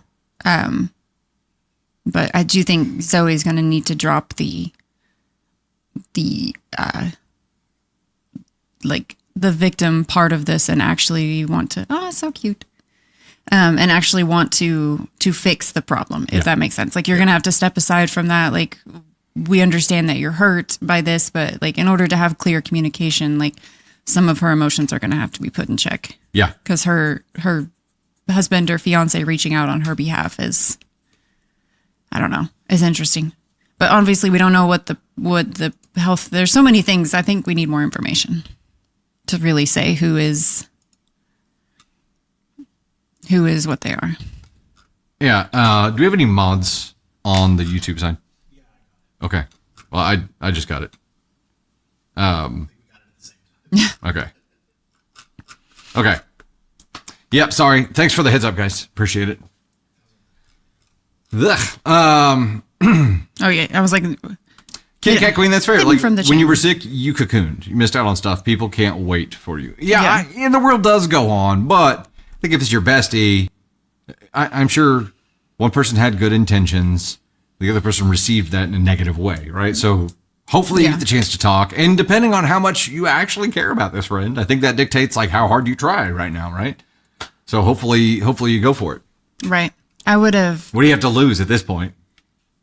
Do you think she wanted her friend when she stepped down as maid of honor? Do you think she wanted her friend to say, please still be my maid of honor and we'll handle the planning and stuff? Like, I just want you there by my side if you're capable of doing that. Do you think she wanted that in that moment? Like her friend to be like, I just want you to be present. You know what I'm saying? I don't know. There was If- another if story there's- I read recently where someone was the maid of honor, but like lived far away, so someone else was doing all the maid of honor duties. I mean, there's something there, but also, I mean, say what you mean. Yes. No, that's what I was going to say. I think both are stars in their own story. Problem is different stories. Yeah, I agree. I think they both. Life is not this difficult, so stop making it this difficult. Yep. And Yeah, just communicate effectively so that you can both get what you want out of life and both, pour in and get out of the friendship what you want to. Life's hard enough already. Yeah. Like, why Yeah. would you make it more complicated? Yes, say what you mean and mean what you say. Yeah. It's tough to do when you don't understand it. I understand. For sure, 100%. But try. All right. Little bit of interlude here. We hit our goal on the TikTok side. We got to give some love for that. Joanne Harrison sending a floating heart for 10 jewels over there. Also, Saws, the Books Coffee Tea with the trampoline. That's what Candy Thunder was seeing over there. Doxies and me, A Flower, Cheeky Island Girl, Tanea, Kelly O, Handy Batty, Allison Lowe again there. Country Sweetness, Shelby sending those lightning bolts through. Michelle, Taco Queen, Celestial Sky, thank you so much. Let me give some thanks for hitting this specific goal over here, and then we get into Lightning Round, featuring Tony Spark. For hitting the 25 hundo finger heart goal on the TikTok side, Sam Goofball sitting in that number one spot again at 67 hundo. Holy shit. Overkill Mill, the number two spot at 2,115. Damn. J-Puff in the number three spot at 1K. You guys are awesome. Top three on 1K and up. Laura Litzel, the number four spot at 7 hundo. Then we got Melissa in the number 5 spot. SM Givens, Meg's World, Candy Thunder, Adventures with Pam, Books Coffee Tea, Emmy Castro, Sabrina, Janine, Allie B, Ms. Bree, Rock Wolf, Yvette, Shelly Angel, Jane Liz, AK Mary, Jero Mama, Ellie the Bestest, Cap Girl, Vilmar, Topaz Flowers, Victoria Sampaio, God's Blessed Wonder Woman, Colorado Cat, Wheeze, or Wheezy, Crazy Cole, QB's Crafties, Stacia Presley, Blue Cola, Elise Kutch, Violet Green, we got Fimkira Zabsk. Damn, I'm messing that up, I'm sorry. Fimkira Zabsk. And Kylie, thank you guys so much. Thank you so much for helping us unlock that lightning round. Let me get the next one set up real quick, and Tony's already getting in position here. He's ready. He's ready, yo. He's ready.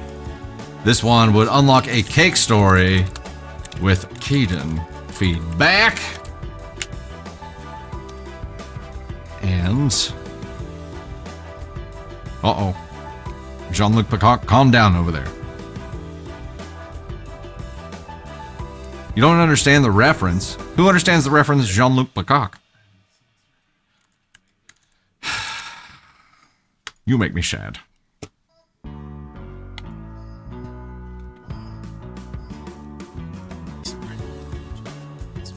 Hold on. You can't just get up there without an enabled mic on the wrong scene and start telling stories. That's not how this works. Sorry. Jesus. Sorry. No, I was Tony gonna, Spark, ladies and gentlemen. hello, people. No, I was going to say last week when I was making chili, although I've never seen Star Wars or Star Trek or any of the stars, we were Dancing with the Stars. we get to the point where you have to add the beans to the chili and the cans of beans, and I was like, "Bean me up, Scotty." I thought it was. I know some of the references, but I don't know the. You only know the pop culture parts of. Yeah. Of So I was Star like, Trek. "Bean me up, Scotty." Speaking of Dancing with the Stars. Dancing through. Yeah. Speaking of Dancing with the Stars, who's watching? Candy Thunder. Yeah, Candy Thunder. I like how you've just discovered. The girls in our house are locked in. Like Navy loves the show. Candy Thunder loves the show. Ava loves the show. I'm there, and I respect it. There's a skill there that is. Some of the performances are just. I bonkers. mean, you know, She's voting from my phone now. as an influencer with 1 million followers, maybe we could get you on Dancing with the If Stars. I tried to get on Dancing with the Stars, my bones like crack Yeah, every time listen, I if get Andy on. Richter can do it, Well, Andy Richter went home last night. well, he made it Spoiler further than I alert. think anybody thought he would or wanted him to. Except for all the people who voted for Well, him. I mean, yes, but there's a lot of on social media, a lot of reaction videos. So, like, I swear, if Andy's staying again, like, I think people love Andy. He's a very likable guy, and Yep. people obviously voted for him. But Yeah, I sorry, feel spoilers. like people were like, "Am I going the wrong way?" I was trying to get the. But I feel like people were like, "He's not as good as some of the other dancers," and maybe people are voting for him just because he's a lovable. They're so far into the competition now that the skill level is asinine. And like the performances that they're doing are incredible. Yeah. And there's just a level of skill that it's hard to compete with now. I I would not be able to compete at that level. I only I'm telling you watched right the one now. episode, and it was the Wicked one. And I thought it was amazing. Yeah. But, I mean, yeah, I don't have They've just gotten better since then. no skill level that I could even Tony should go on. wish to have. Yeah. I would be voted off in the audition process for the show. Boo. Like, I can't dance. Don't dance. Won't dance. No dance. So you think you can't dance? That's the show that needs to happen, and Tony could either host it Yeah. or be a No, guest. big Robert Irwin fan though, so I hope he wins it. I think been great. I think he's gonna have I think he's obviously probably the most popular one on the show, I would assume. I don't know. There's 3 or 4 that are just. I've heard Alex is really good. Alex is great. Christina's great. And then what's her name? Whitney. And aren't those like kind of the top Not 3? Christine, Whitney's great. Aren't Chicago the musical offered like her they said Whitney as Roxy win. Whitney is Roxy Wynn. Chicago the musical said. I mean, aren't those kind of the top 3? Alex, Uh, Robert, and Whitney probably. who's Jordan? And she's the Olympian, right? Yeah. who's the brother? Because he's doing really well too. Is Topanga still on there? No. Who's okay? What about Meredith Blake? Is she still on Dylan. there? Dylan's brother. Dylan, everyone that's left is amazing. Yeah. Dylan's brother. His brother's Jordan, right? No, Jordan. Dylan Efron. Okay, Dylan Efron. Yeah. Zach's Dylan, brother? Yes, Zach's brother. Dylan Efron. Is that really doing Zach's fantastic. brother? Yes. Zac Efron has a brother? He's doing fantastic. Didn't even know Yeah, that. he's doing great. Okay, we got to get started in here. Lightning round. Let's go. Yeah. Okay, this is lightning round. As a reminder, these are short stories. We have 1 minute to do our feedback here. The sound of Jean-Luc Lecoq will let us know when we are out of time. So I'll read the story, then our minute begins. Let's go. Story number 1. Am I the ascot? Ascot. Ooh, fancy. Am I the astronaut for serving store-bought food at a family potluck? My mother-in-law always brags about her cooking and lectures everyone on how real love is made from scratch. So for the family potluck, I bought everything from the Walmart deli. Mac and cheese, fried chicken, the works, and plated it like I'd slaved over it all day. Everyone raved about how homey and seasoned with love it tasted, including my mother-in-law. When she begged for the recipe, I sent her a photo of the Walmart hot bar. Now she says I humiliated her and disrespected family tradition. Am I the astronaut? Thoughts, Tony Spock? I mean, would you rather her show up with nothing than show up with something that everybody seemed to like? Or is she just pissed off that like people liked her food maybe more than the mother-in-law's food? I don't know.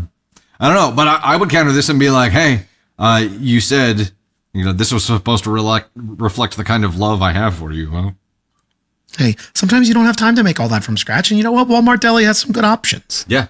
I'm not complaining. They got really good baked beans. The baked beans from Walmart are like the best from the Walmart Deli. No, I get the box of fried chicken. Like it's The fried chicken's good. The rotisserie chicken, that's a whole other Rotisserie deal. chicken. Go the rotisserie chicken route. I mean, you can't make that as good at home. For the Like, win. that- I mean, for the win. Shred it and use it for a week. Right? I say NTA. I'm at NTA as well. You did your thing. Yeah. Okay, here's our next story. This says 2-4. It's both. Sorry. Am I the astronaut for bringing a surprise guest to my sister's engagement dinner? My sister's fiance cheated on her years ago, but she forgave him and insists we all move on. For her engagement dinner, I brought my new coworker, who turned out to be the waitress he cheated with. I didn't realize it until she leaned over and whispered, "Oh my God, that's her." Oh, shit. I tried to play it cool and joke that it was a small world, but my sister went nuclear and said I ruined her night on purpose. I swear it was a coincidence, but watching him turn purple was kind of satisfying. Am I the astronaut? Are we sure that it was really an accident? Are we sure that she didn't know According to OP, about it? if it was an accident, how can you be an astronaut for bringing a surprise guest? What were you supposed to do? Like do a fucking background check and send it to the whole family so that they can make sure there are no red flags there? I mean, it was innocent, right? But why purple? Why did you want to watch him turn purple? I don't know. I've never heard somebody say turn purple before. Is that just like you're so deeply embarrassed you go past red and you go to purple? It feels Or like you a sexual got, like, innuendo. I don't- That's okay. I That's don't. not Yeah. where I was going with that one. Somebody's seeing the purplewood trees. I don't know. And NTA maybe. I don't know. There's a chicken. It's NTA. I was gonna say there's a chicken barking. As long as you're telling us the truth, OP, NTA. Yeah. Okay. Am I the astronaut for not inviting my cousin to my wedding because she always turns everything into a photo shoot? Darn those photographers.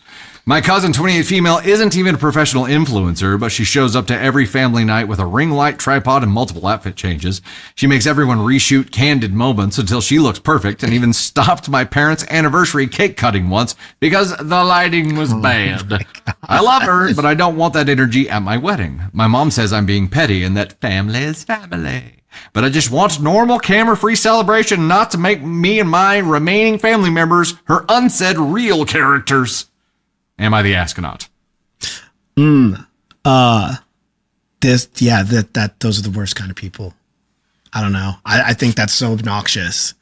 That's so obnoxious. It's not about you. It's not about you. If you show up to a wedding with a ring light and a tripod, For yourself. what are you doing Yes, when you're probably not even in the wedding? You're just showing up to the wedding. Like most people probably don't know you there. You just want to look cool, and then people are going to ask you, like, "It's for my Instagram. I have got a lot of followers." Like, no.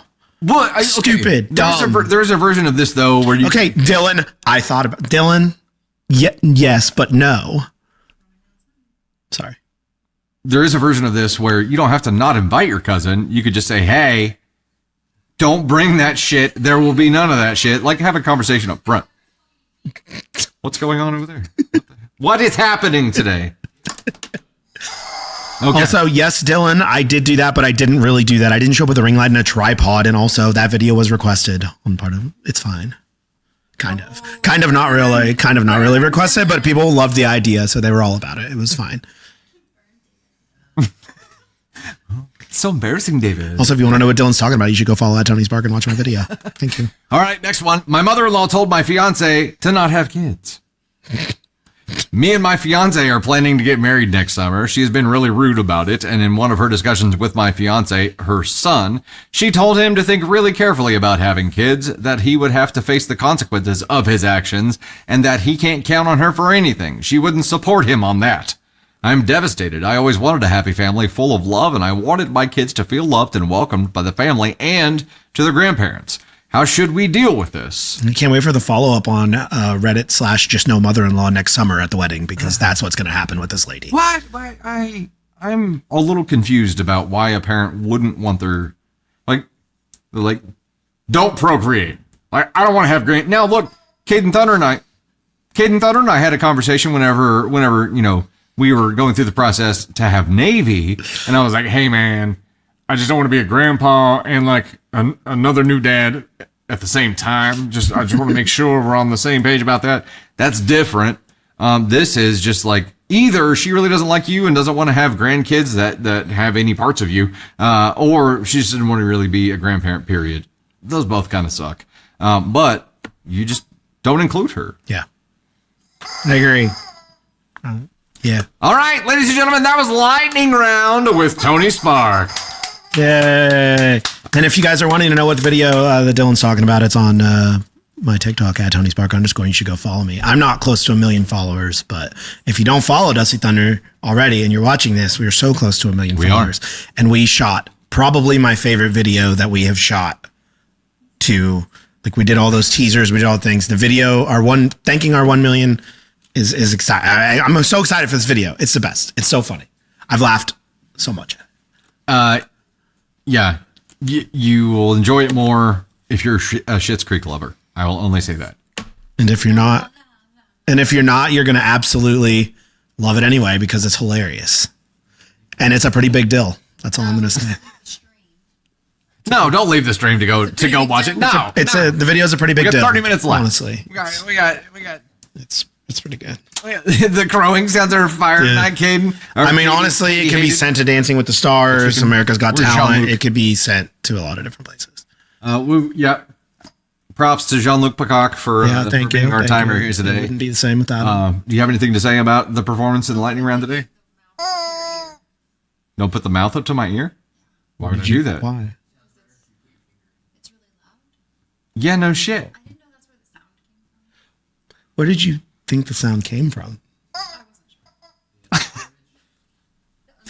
Ellie the Best is shit over 1K likes. Hell yeah. There you go. Ellie the Best. Plug yours later. I'll watch Dusty. All right, we're going to get a musical interlude here, and then we'll dive into our next story here. Tony Spark doing Lightning Round, ladies and gents.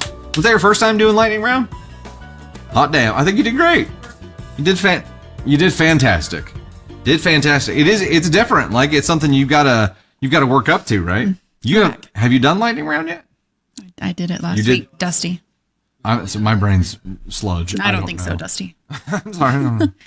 I'm going to be... My brain is sludge. I'm just making sure we got everybody. I'm going to be the Alan to your Tim. That's going to be my line. I don't think so, Dusty. The Alan to my Tim? Yeah. It's Tim Allen. Wilson. His name is Alan. Wilson is the neighbor. The neighbor, the fence neighbor? The plaid-wearing guy with the beard. That's Alan, right? Al. I think his name is Alan. No one's ever called him Alan. Well, I do. Just Al. There you go. Wilson. I think I was thinking of the neighbor guy, Wilson. Al might be short for Alan. Yeah, or Alexander. Shut up. I don't want to talk about it. Albert. Alfred. I don't think so, Tim. I don't think so, Al. Okay, we got to dive to our next one here. It wouldn't be a stream if I didn't get something wrong. It's not my same. Girl, same. Alfred. Same. Alfred. Ooh, I like that. Oh, wait. Ellie, the bestest fun fact, Al was a placeholder because they were going to replace him. What now? Because they were going to replace Tim in the show, or like he was a placeholder while they shot like the pilot, and they were going to get a different actor to do that. Al Borland. There you go. Borland. Albert Borland. I like Alan better. Albert. You pronounce it. It's from Albert. What is the name? Oh, Home Improvement. Home Improvement? I always call it Tool Time, but that was the show. Tool Time was a show inside the show. It was way ahead of its time. I just watched it for Jonathan Taylor Thomas, so let's be real here. You and me, girl. Kidding. I'm just... Scaly Cat. It was Simba. Allie. Elise. Is it Scaly or Scully? Scully Cat. JTT is Bubbles, C. Murphy, Moran, Colin, Sam Gilmore dropping more of the box of gloves there. Oh, lots of box of gloves. Bubsy there as well. Thank you guys so much for the love. We're going to dive to story number 5. Ready? I wonder what JTT is up to these days. I don't know. 6. I mean redirected. All right, got it. Am I the astronaut for refusing to bring anything for Thanksgiving? Should we do a poll on this one? Or shall we dive right in?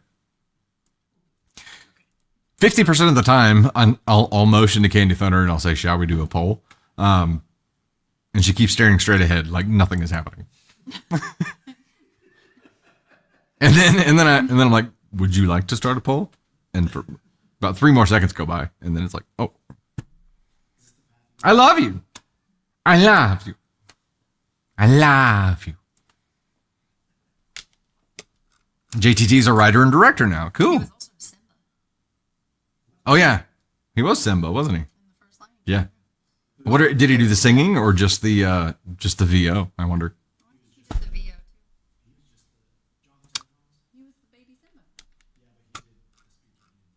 Just the voice, Natalie. Yeah. I don't know shit about fuck. 13 seconds left on the poll here. Margarita hitting a 13 out of 15 with the $5 super. Thank you so much. He did not sing. Did not sing. A lot of voice actors do the VO but don't do the singing. And the fact that they can find somebody who sounds like them to do the singing just blows my mind. I'm flabbergasted. 55% went NTA on this. Am I the astronaut for refusing to bring anything for Thanksgiving? I am the oldest of my 3 siblings. There's L, 27 female, A, 23 male, and T, 19 female. This year, the mother to my children passed away. While we were no longer in a romantic relationship, it was still a hard loss to take, and it left a strain on me and my daughters. Due to this, I was going to skip Thanksgiving altogether because it just sounded too stressful to corral 2 toddlers, cook something, and keep everyone happy on a 2-hour train ride to my mom's house. We live in a major city, and L and T live within walking distance of me, while A and my mom live in another state 2 hours away. After expressing my concerns to L and T, they were both super understanding and said that I wouldn't have to worry about bringing anything. They said they'd help me with the girls, and L said she'd cook an extra dish to compensate for me so long as they could use my kitchen since I have more space. I was happy to accommodate. My mom and A heard about this, and they were upset. Mom said that she expected me to show up and also cook a meal. I responded that I was an adult and that I would not be attending if I was expected to bring something, as it was hard enough to get 2 young children on a train ride. My mother got angry and said that she managed with 4 children as a single mom when we were younger and never missed Thanksgiving. I pointed out that when she did that, we were much older. Minus T, we were all teenagers who helped her with the cooking. This upset her further and we reached a stalemate. I said that I'd only be showing up if I didn't have to bring something and I could instead help my sisters out. A later reached out to me and told me that I should suck it up and that I was being a dick. While I don't mind if I'm in the wrong, while I don't think that I'm in the wrong, I do feel bad and wonder if I'm being an a-hole. Edit! I want to give an update. Me and my sisters met up and talked. I found out that T was getting the same flack from my mom because she wanted to come to Thanksgiving later due to stuff with college. After discussing, we called her and stated that none of us would be showing up if more accommodations couldn't be made for our individual circumstances. She reluctantly agreed. Strength in numbers. I don't like I did it so you can do it too mentality. I just don't. I don't think you have to one up somebody in order to have the conversation. That's just I get it. Like, I understand what she's saying, but I don't think it's bullshit. I don't think it's necessary, and I don't like it.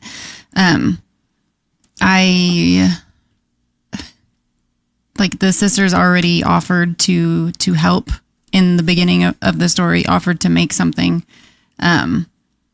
He could buy something, but honestly, the 3 of them should just have their Thanksgiving where they are 2 hours away, and A and mom can have their Thanksgiving where they are, and just call it what it is, because it doesn't sound like neither of the sides want to be together. No. Like, it's all like, if you do this, then that. If you do this, then that. Like, it's just, they're trying to like, it's not the fucking Geneva Convention, right? They're trying to come up with like a peace accord where they each have listed accommodations. Yeah. Like, they'll each concede on this and then I'll concede on this. And okay, hold on. If your mom is like, number one, using if I did it, you should be able to do it. Fuck that. That's, if you ever had that feeling, like the words are crawling up in your throat, swallow them back down.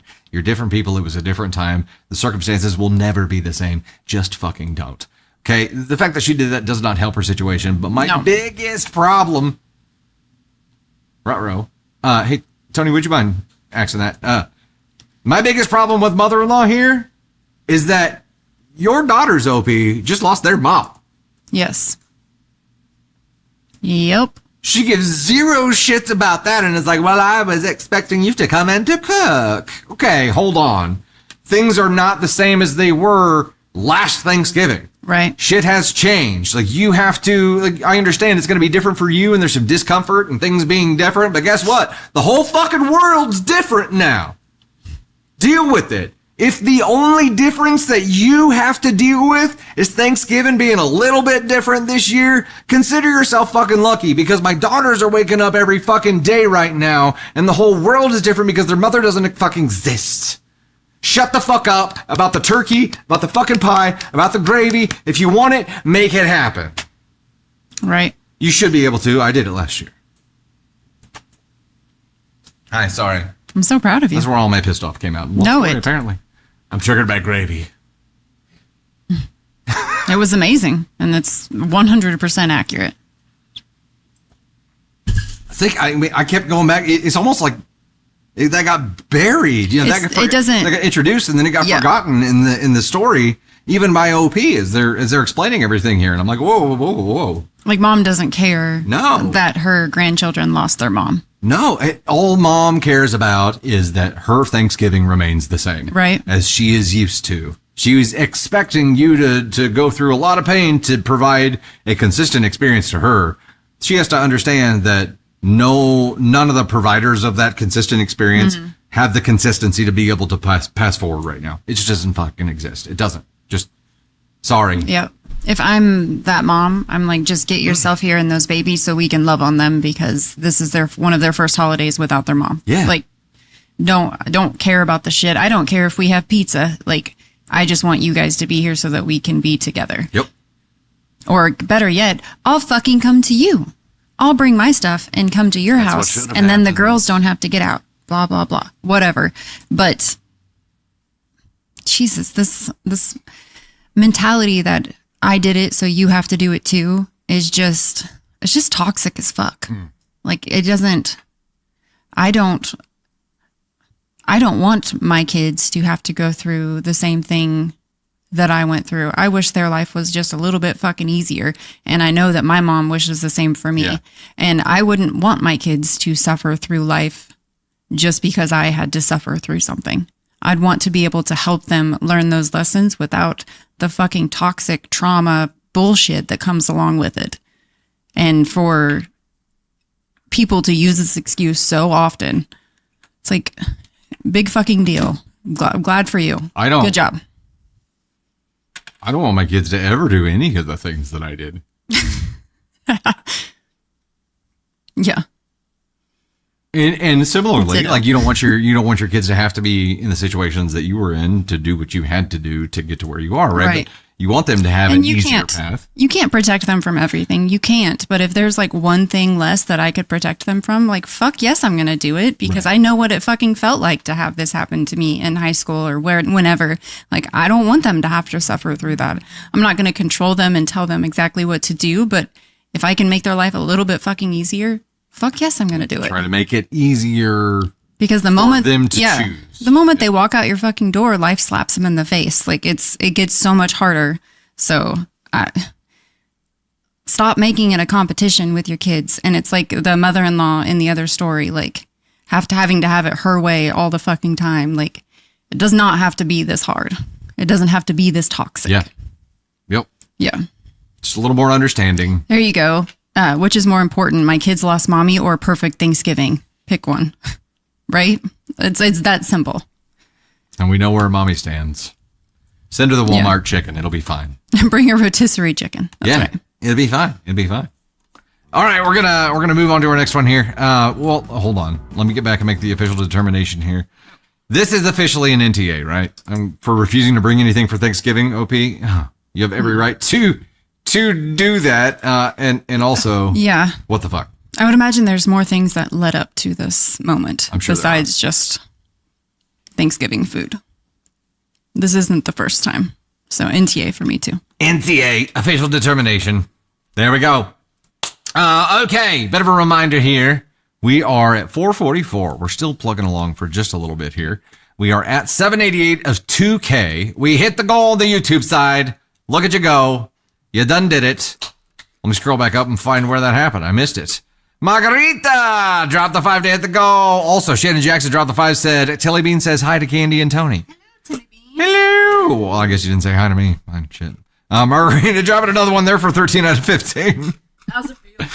How's it feel? Gosh, I want to tell that story so bad. Your story. that you told me at home like yesterday, day before. We can't. Damn it. Well, I can't tell you right now or we'd be telling it. Give me a hint. I can't. Hold on. I have no idea. Oh, no. Okay, story number 6. Let's go. Oh, no. Story number 5 now. That's right. There we go. I'm sorry, petty revenge. Well, my producer just walked away. I don't know what the hell I'm doing. Here is the petty revenge story, ladies and gentlemen. The microwave bandit meets his match.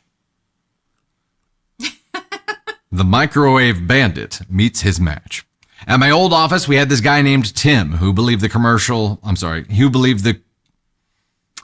At my old office, we had this guy named Tim who believed the communal microwave was his personal time-saving device. Every day around lunch, he'd swoop in mid-heat cycle, pull your food out, and start microwaving his own like some kind of kitchen warlord. What the fuck? His excuse was always the same. Sorry, I got a super important call in 5 minutes. Or, I don't have time to wait, I'm slammed. He'd flash his smug grin, mutter something about efficiency, and leave your half-warmed leftovers sweating on the counter like roadkill. That's a great line. Once I caught him yanking out my Tupperware of pasta after 30 seconds so he could heat up his sacred cup noodles for exactly 2 minutes, 22 seconds because it's his lucky number. Management just shrugged when we complained, saying we can't control how people use shared spaces. Translation, deal with it. So I did.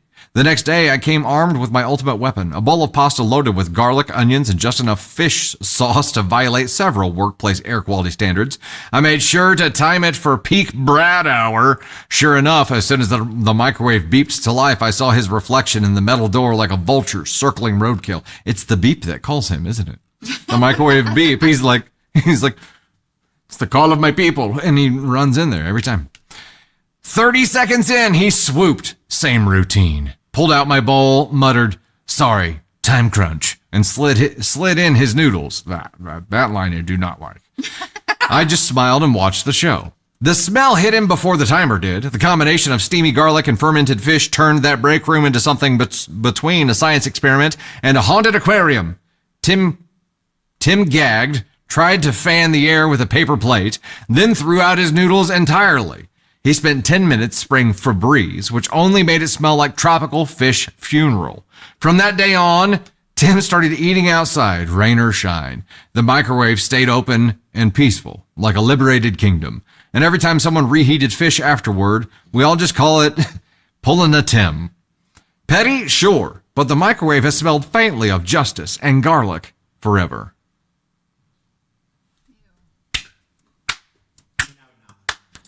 Yeah. Well done. Well done. Amber dropped the 20 bomb on the YouTube side, said, my son, Caden, just said, well, I'll say hi to Mr. Dusty. Aww. Hey, hello, Caden. My son's named Caden. Look at that. You guys got the same name. Thank you. The soccer goalie that I would become to protect my food in the microwave from Tim touching the buttons would be like, what are you going to do about it, Tim? Fuck off. Because I would be... you wouldn't get past me. You wouldn't be able to press the open button because management would get involved because I would be physically protecting the microwave. Glitter bomb. Glitter bomb. Glitter bomb. Or I would find an Annoyatron that made the same beep as the microwave starting up. Or, like the same beep, the one, boop. Find one that's really close to the tone that your microwave has and start hiding them everywhere. Because that's what triggers it, right? It's the sound of the microwave every time that's the reminder for him where he's like, oh shit, I got to turn off the sound. You could turn off the sound. You can disable that, I think. At this point, you can probably detect the door opening. It's like, here's the whoosh. That first dunk. It's the sound of the microwave door opening. You all know it. But yes, I would be fighting back well beyond this to make sure that you maintained the peace. You know what I mean? You got to keep them in check. I can't imagine taking someone's food out of the microwave. But Ava actually said that this happens at the high school. And she's like, of course it does. They have like 2 microwaves. They're tiny, not very great. And the amount of people, she's like, that bring salmon or the cup of noodles that take like 3 to 4 minutes to cook. She's like, especially in the microwave that we have because it's small. And she's like, you'll be lucky to get your lunch ate by the time. There's a line backed up Yeah. to use the freaking microwave. Yeah. So I guess we need to That's not fundraise for fun. fundraise for microwaves. I'm not buying the school a microwave. They'll break it in 2 days. 100%. Give it to those heathens. They'll destroy it. Oh, she said one of them, somebody didn't put water in their noodles or not Oh, enough no. or not enough water or something. Caught And she fire. said they burned up the noodles. She goes, and it smelled so bad in the lunchroom. And so no one would use that microwave because every time you did, it was like this: onion, fish, garlic, but it was the burnt noodles, like burnt plastic. Ah. Yeah. I wonder how many people's kids, when you allowed them to like start using the microwave, did that with a cup of Easy Mac. Because everyone that I know that has kids. I just turned around and Caden Thunder was looking right at me like this. Oh, Caden's wasn't Easy Mac. Well, not at our house. It was. Yours was pancakes. And Pancakes. you're supposed to heat them for 1 minute, and you did like 3 minutes or something, and they were burnt, and you threw them in the trash can in the napkin because they got burnt. And I opened the trash can lid, and the smoke just went, They basically became 2 hot coals. yeah, burnt hole in the paper towels, and I was like, oh my god. He was like, yeah, sorry. Oh man. But okay. It's The been burnt mac and cheese, the burnt. Oh, the burnt mac and cheese. Yeah, That was Karen. It's been a hot minute since I had a hot pocket. But I know there's some in there. But I remember an era in life when like hot pockets is what you survived on. Like it was like. hot pocket. But that's another microwave battle kind of thing. It's burritos back in the giant dollar burrito, like gas station burrito days, like the frozen ones, or you get them from Sam's too. Like You could get the ass big package frozen of burritos. them? Yeah. Oh yeah. My dad, my dad was like the bean burrito guy, That's the frozen bean burrito. Well, I think all of our dads were frozen bean burrito guys. pizza rolls. It was the 80s, man. It was the 80s. In college, I was telling them the other day, I used to eat Red Baron pizza. It wasn't me, it was like our group of party people. Red Baron pizza, and then you make the Easy Mac, and the Easy Mac goes on top of the pizza. But Red Baron kind of has a spicy sauce. Okay, That so sounds- you that were does- drunk, yeah. Yeah, it sounds like drunk food. Also, That's the staying out till 4 a.m., go to school at 9 a.m., and ace all my classes year. That- Felt like I was a superstar. the way my stomach feels today, like just hearing that gave me heartburn. I'm like, Heidi, Hot Pockets equal frozen or molten lava. yeah, 100%. yeah, that's right. It's No, I hadn't smoked anything ever yet by that point. no more microwave sleeve. Change their packaging for air fryer. Oh, nice. I bet they'd be great in an air fryer. Man, I'm telling you, don't knock the Red Baron Easy Mac until you try it. It was delicious. I'd try it again. we'll try it someday. Try it elevated. We got to be super gummied for that. Katie Hayden dropped a gifted membership over on the YouTube side, and Winnie, now a member of the Gosh Heck and Thunder crew, courtesy of Katie Hayden. Welcome to the Gosh Heck and Thunder crew. I'm so Thank glad you so that much, was Katie. a thing on YouTube now. Yes, Ms. Dreva says sounds like the same type that takes wet laundry out of shared washer to do their own laundry. Ah, good point. Ooh, mashed potatoes on pizza? I could do Good that. point. Mashed potatoes on pizza seems like something Navy Thunder would enjoy, but she would never try it because visually she would reject it. She'd be like, I don't like the look of that. That's why she won't eat anything. I'm not going to try it. Glitter in the Desert exchange student had a habit of putting things in the microwave still in plastic for too long. Oh, no. I don't know. Okay, we got 6 minutes left. Tony Spark, am I diving into another one here? Yeah. Number 5. I thought I just did number 5. Okay.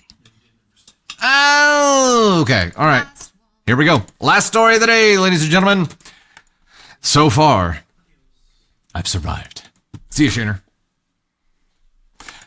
Am I the astronaut for bringing the wrong kind of wine to a coworker's party? Oh my gosh. How dare you? Straight to ASCON 1. I'm just diving straight on in on this one. Am I the astronaut for bringing the wrong kind of wine to a coworker's party? Speaking of wine, Tony Sparks getting really close to 5 o'clock here where he automatically transforms into Ted. It's like his Hulk character. It's like, that's my secret, Dusty. I'm always tipsy. Okay, I genuinely need a sanity check here because I think I'm going crazy. I'll start from the top. Sorry, Caden, who's editing this, and he's like, dude, could you just read the words, right? Okay, I genuinely need a sanity check here because I think I'm going crazy. On mobile, so sorry if formatting is weird. I, 28 male, have a coworker, Jane, 30s female, who is a very passionate vegan. Like, it's a huge part of her personality, and she talks about it a lot, which is cool, whatever floats your boat. We all get along at work. Last weekend, she had a few of us over to her place.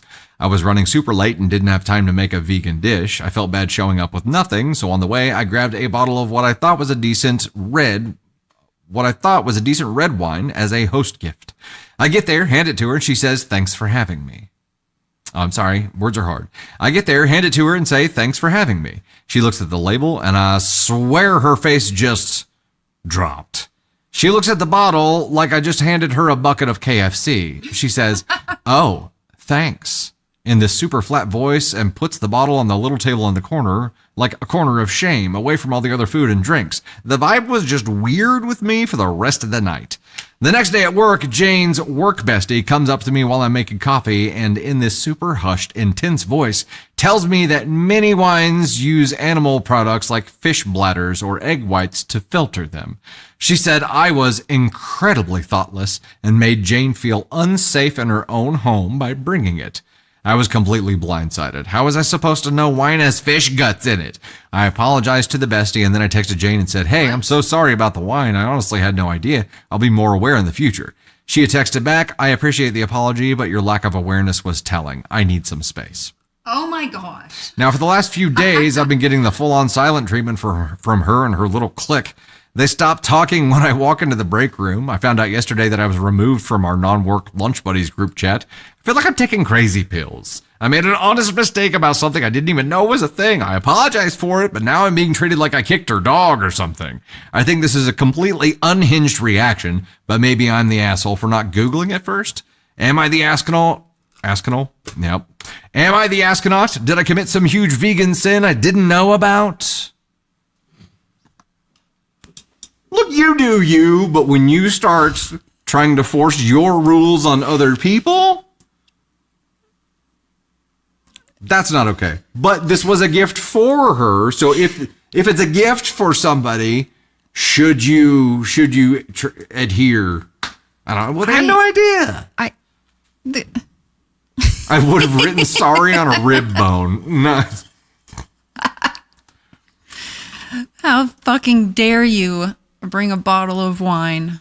I had no idea that they used tiny little fish bladders to filter wine. So that's new information.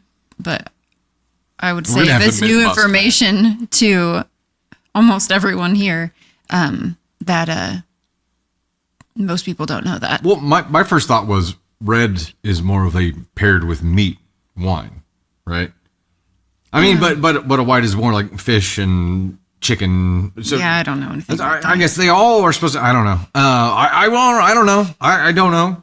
I wouldn't know, and I would feel like somebody trying to force their lifestyle upon me is not cool. So at the end of the day, OP, I feel like this is a huge overreaction to a small mistake, and if you want people to be educated and not offended by the way that you act and your personality, educate them by telling them in the future, once he apologized, not necessary, but once he did apologize, you could have said, hey, just so you know, like X, Y, and Z is something you could look forward in the future if you go to another vegan dinner. And you educated someone who then educates other people and then more understanding about your lifestyle. But instead, you just made this person feel 2 inches tall, silly, ridiculous, stupid. For what? Because you think you're superior because you're vegan? I don't think that's how it fucking works. No. Ellie the Bestest, I love how you put it here. There are 2 types of vegans, and I would say this comes down to 2 types of ED niche preference: educators and tyrants. Those are the 2 types, and that makes perfect sense. And I think you obviously found yourself a tyrant here, which tells me more about the clique. You don't want to be. Yeah. You don't want to be in that clique. The bottom Who fucking line cares? Is, thank you for showing me who you actually are and making me realize that I don't want to be a part of this. Yeah. So, good riddance. This is giving on Wednesdays we wear pink. Yeah, this is giving. They did the trash took itself out, so don't waste any more energy on this. And I'm sorry, I'm not sure I said he, but I wasn't sure if OP was if they specified. I can't remember. Let me go back. Okay, Yeah, no, yeah, OP 28 male. yeah, it's giving high school 100%. Dr. Sweets, that's fair. I'm curious how that made her unsafe in her home. Was she afraid that the vegan police wouldn't believe she didn't buy it herself? That it was going to. I don't know. The fish bladder was going to crawl up out of the bottle and walk across her floor. Yeah. Lay there. I'm not sure. No, that's the tyrant side of it. And I think that works for anything, right? I mean, people who are into anything, you've got educators and you've got tyrants, and no one likes a tyrant. And the lackeys that are in the clique still, they'll get tired of it eventually. When they start having their own lives and she can't control them anymore, she'll lash out against them. And that little group will get smaller and smaller and smaller. Right. She's on her own little vegan island. Is it a giant fish bladder? Do they take little tiny fish bladders and like make them into some kind of like straining mechanism? I'm going to have to do some research. Yeah, we're going to have to find a video that explains this process. Yeah. We're gonna find that. Also, if you have never done a YouTube search for slug sex, you definitely should. I don't think so. Tim. Slug mating. Just slug mating. It's really like a work of art. It is. They're aliens. I've seen it. They're aliens with face dicks. But it is like one of the most beautiful and disgusting things you will ever see. Check it out. What a Slug description. This is one of the first I'm things. pretty sure it inspired a lot of the Vegas shows that are happening right now. This is one of the things that he shared with me when we first started dating. Because it was happening on the back deck of my house. Yeah. And I was like, that's the man I'm going to marry. Yeah. He's fascinated by the weird things. They suspend themselves from a mucus rope and like spin and dangle, and they have face dicks that come out and they tangle them together. It's wild. Okay. It is wild. It looks like something that would happen in the Upside Down. Agreed. And I had to look it up because it was somehow the back deck of my house became like a slug brothel, and they were everywhere. Okay. They dry the fish bladders and then make essentially a cloth to filter it. Okay. So But it's like a coffee filter. That's just making sure that you use all the parts of the fish. Why not? It was put on this earth. Let's use it. At mucus rope. It was a slug brothel. He was running a slug brothel. I saw it live in action on his back deck. It wasn't, that business model wasn't working out. He had an infestation. Yeah, it was wild. I mean, if they're figuring out ways to use, They're what now? I said figuring out ways to use, like people are going to eat fish. So if they're figuring out ways to not waste other parts of it and they can use it for other things, then I feel like that's a step. I'm sure the working theory by her is that these aren't leftover parts. These are fish that are specifically being like bred and unalived for this specific purpose. For their bladder. Yeah, for their bladder to make wine. Yeah. You know. So Were you what were you charging? I didn't cut it. No. Did you get a cut? No. No. Those little bastards are stingy. I didn't say. I meant to say figuring. It just came out a little wonky.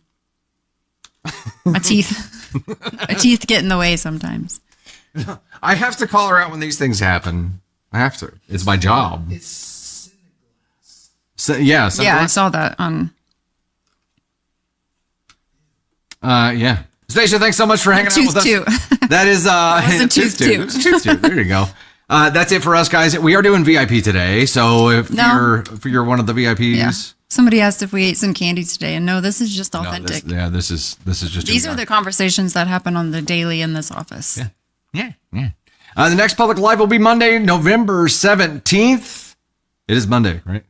Yes. Okay. I won't be there for the first one. Oh yeah, we're gonna be flying solo for a minute because we'll talk about that later. I'm getting to see Wicked early. We're doing, instead of Sunday night, because Sunday night we'll be in Silver Dollar City looking at Christmas lights, we're doing Monday night, 9 p.m. Central, and I'll be flying solo for a little bit. We are going to get in so much trouble before Mama shows up. That'll be on TikTok and YouTube. The weekly Wednesday live will be next Wednesday, the 19th at 3 p.m., but we do have the TikTok Superfan exclusive live tomorrow night at 9 p.m. Central, and we'll see you there for that. VIP live coming up in about 15 minutes. See y'all next time. Bye-bye now. Yeah. Bye-bye.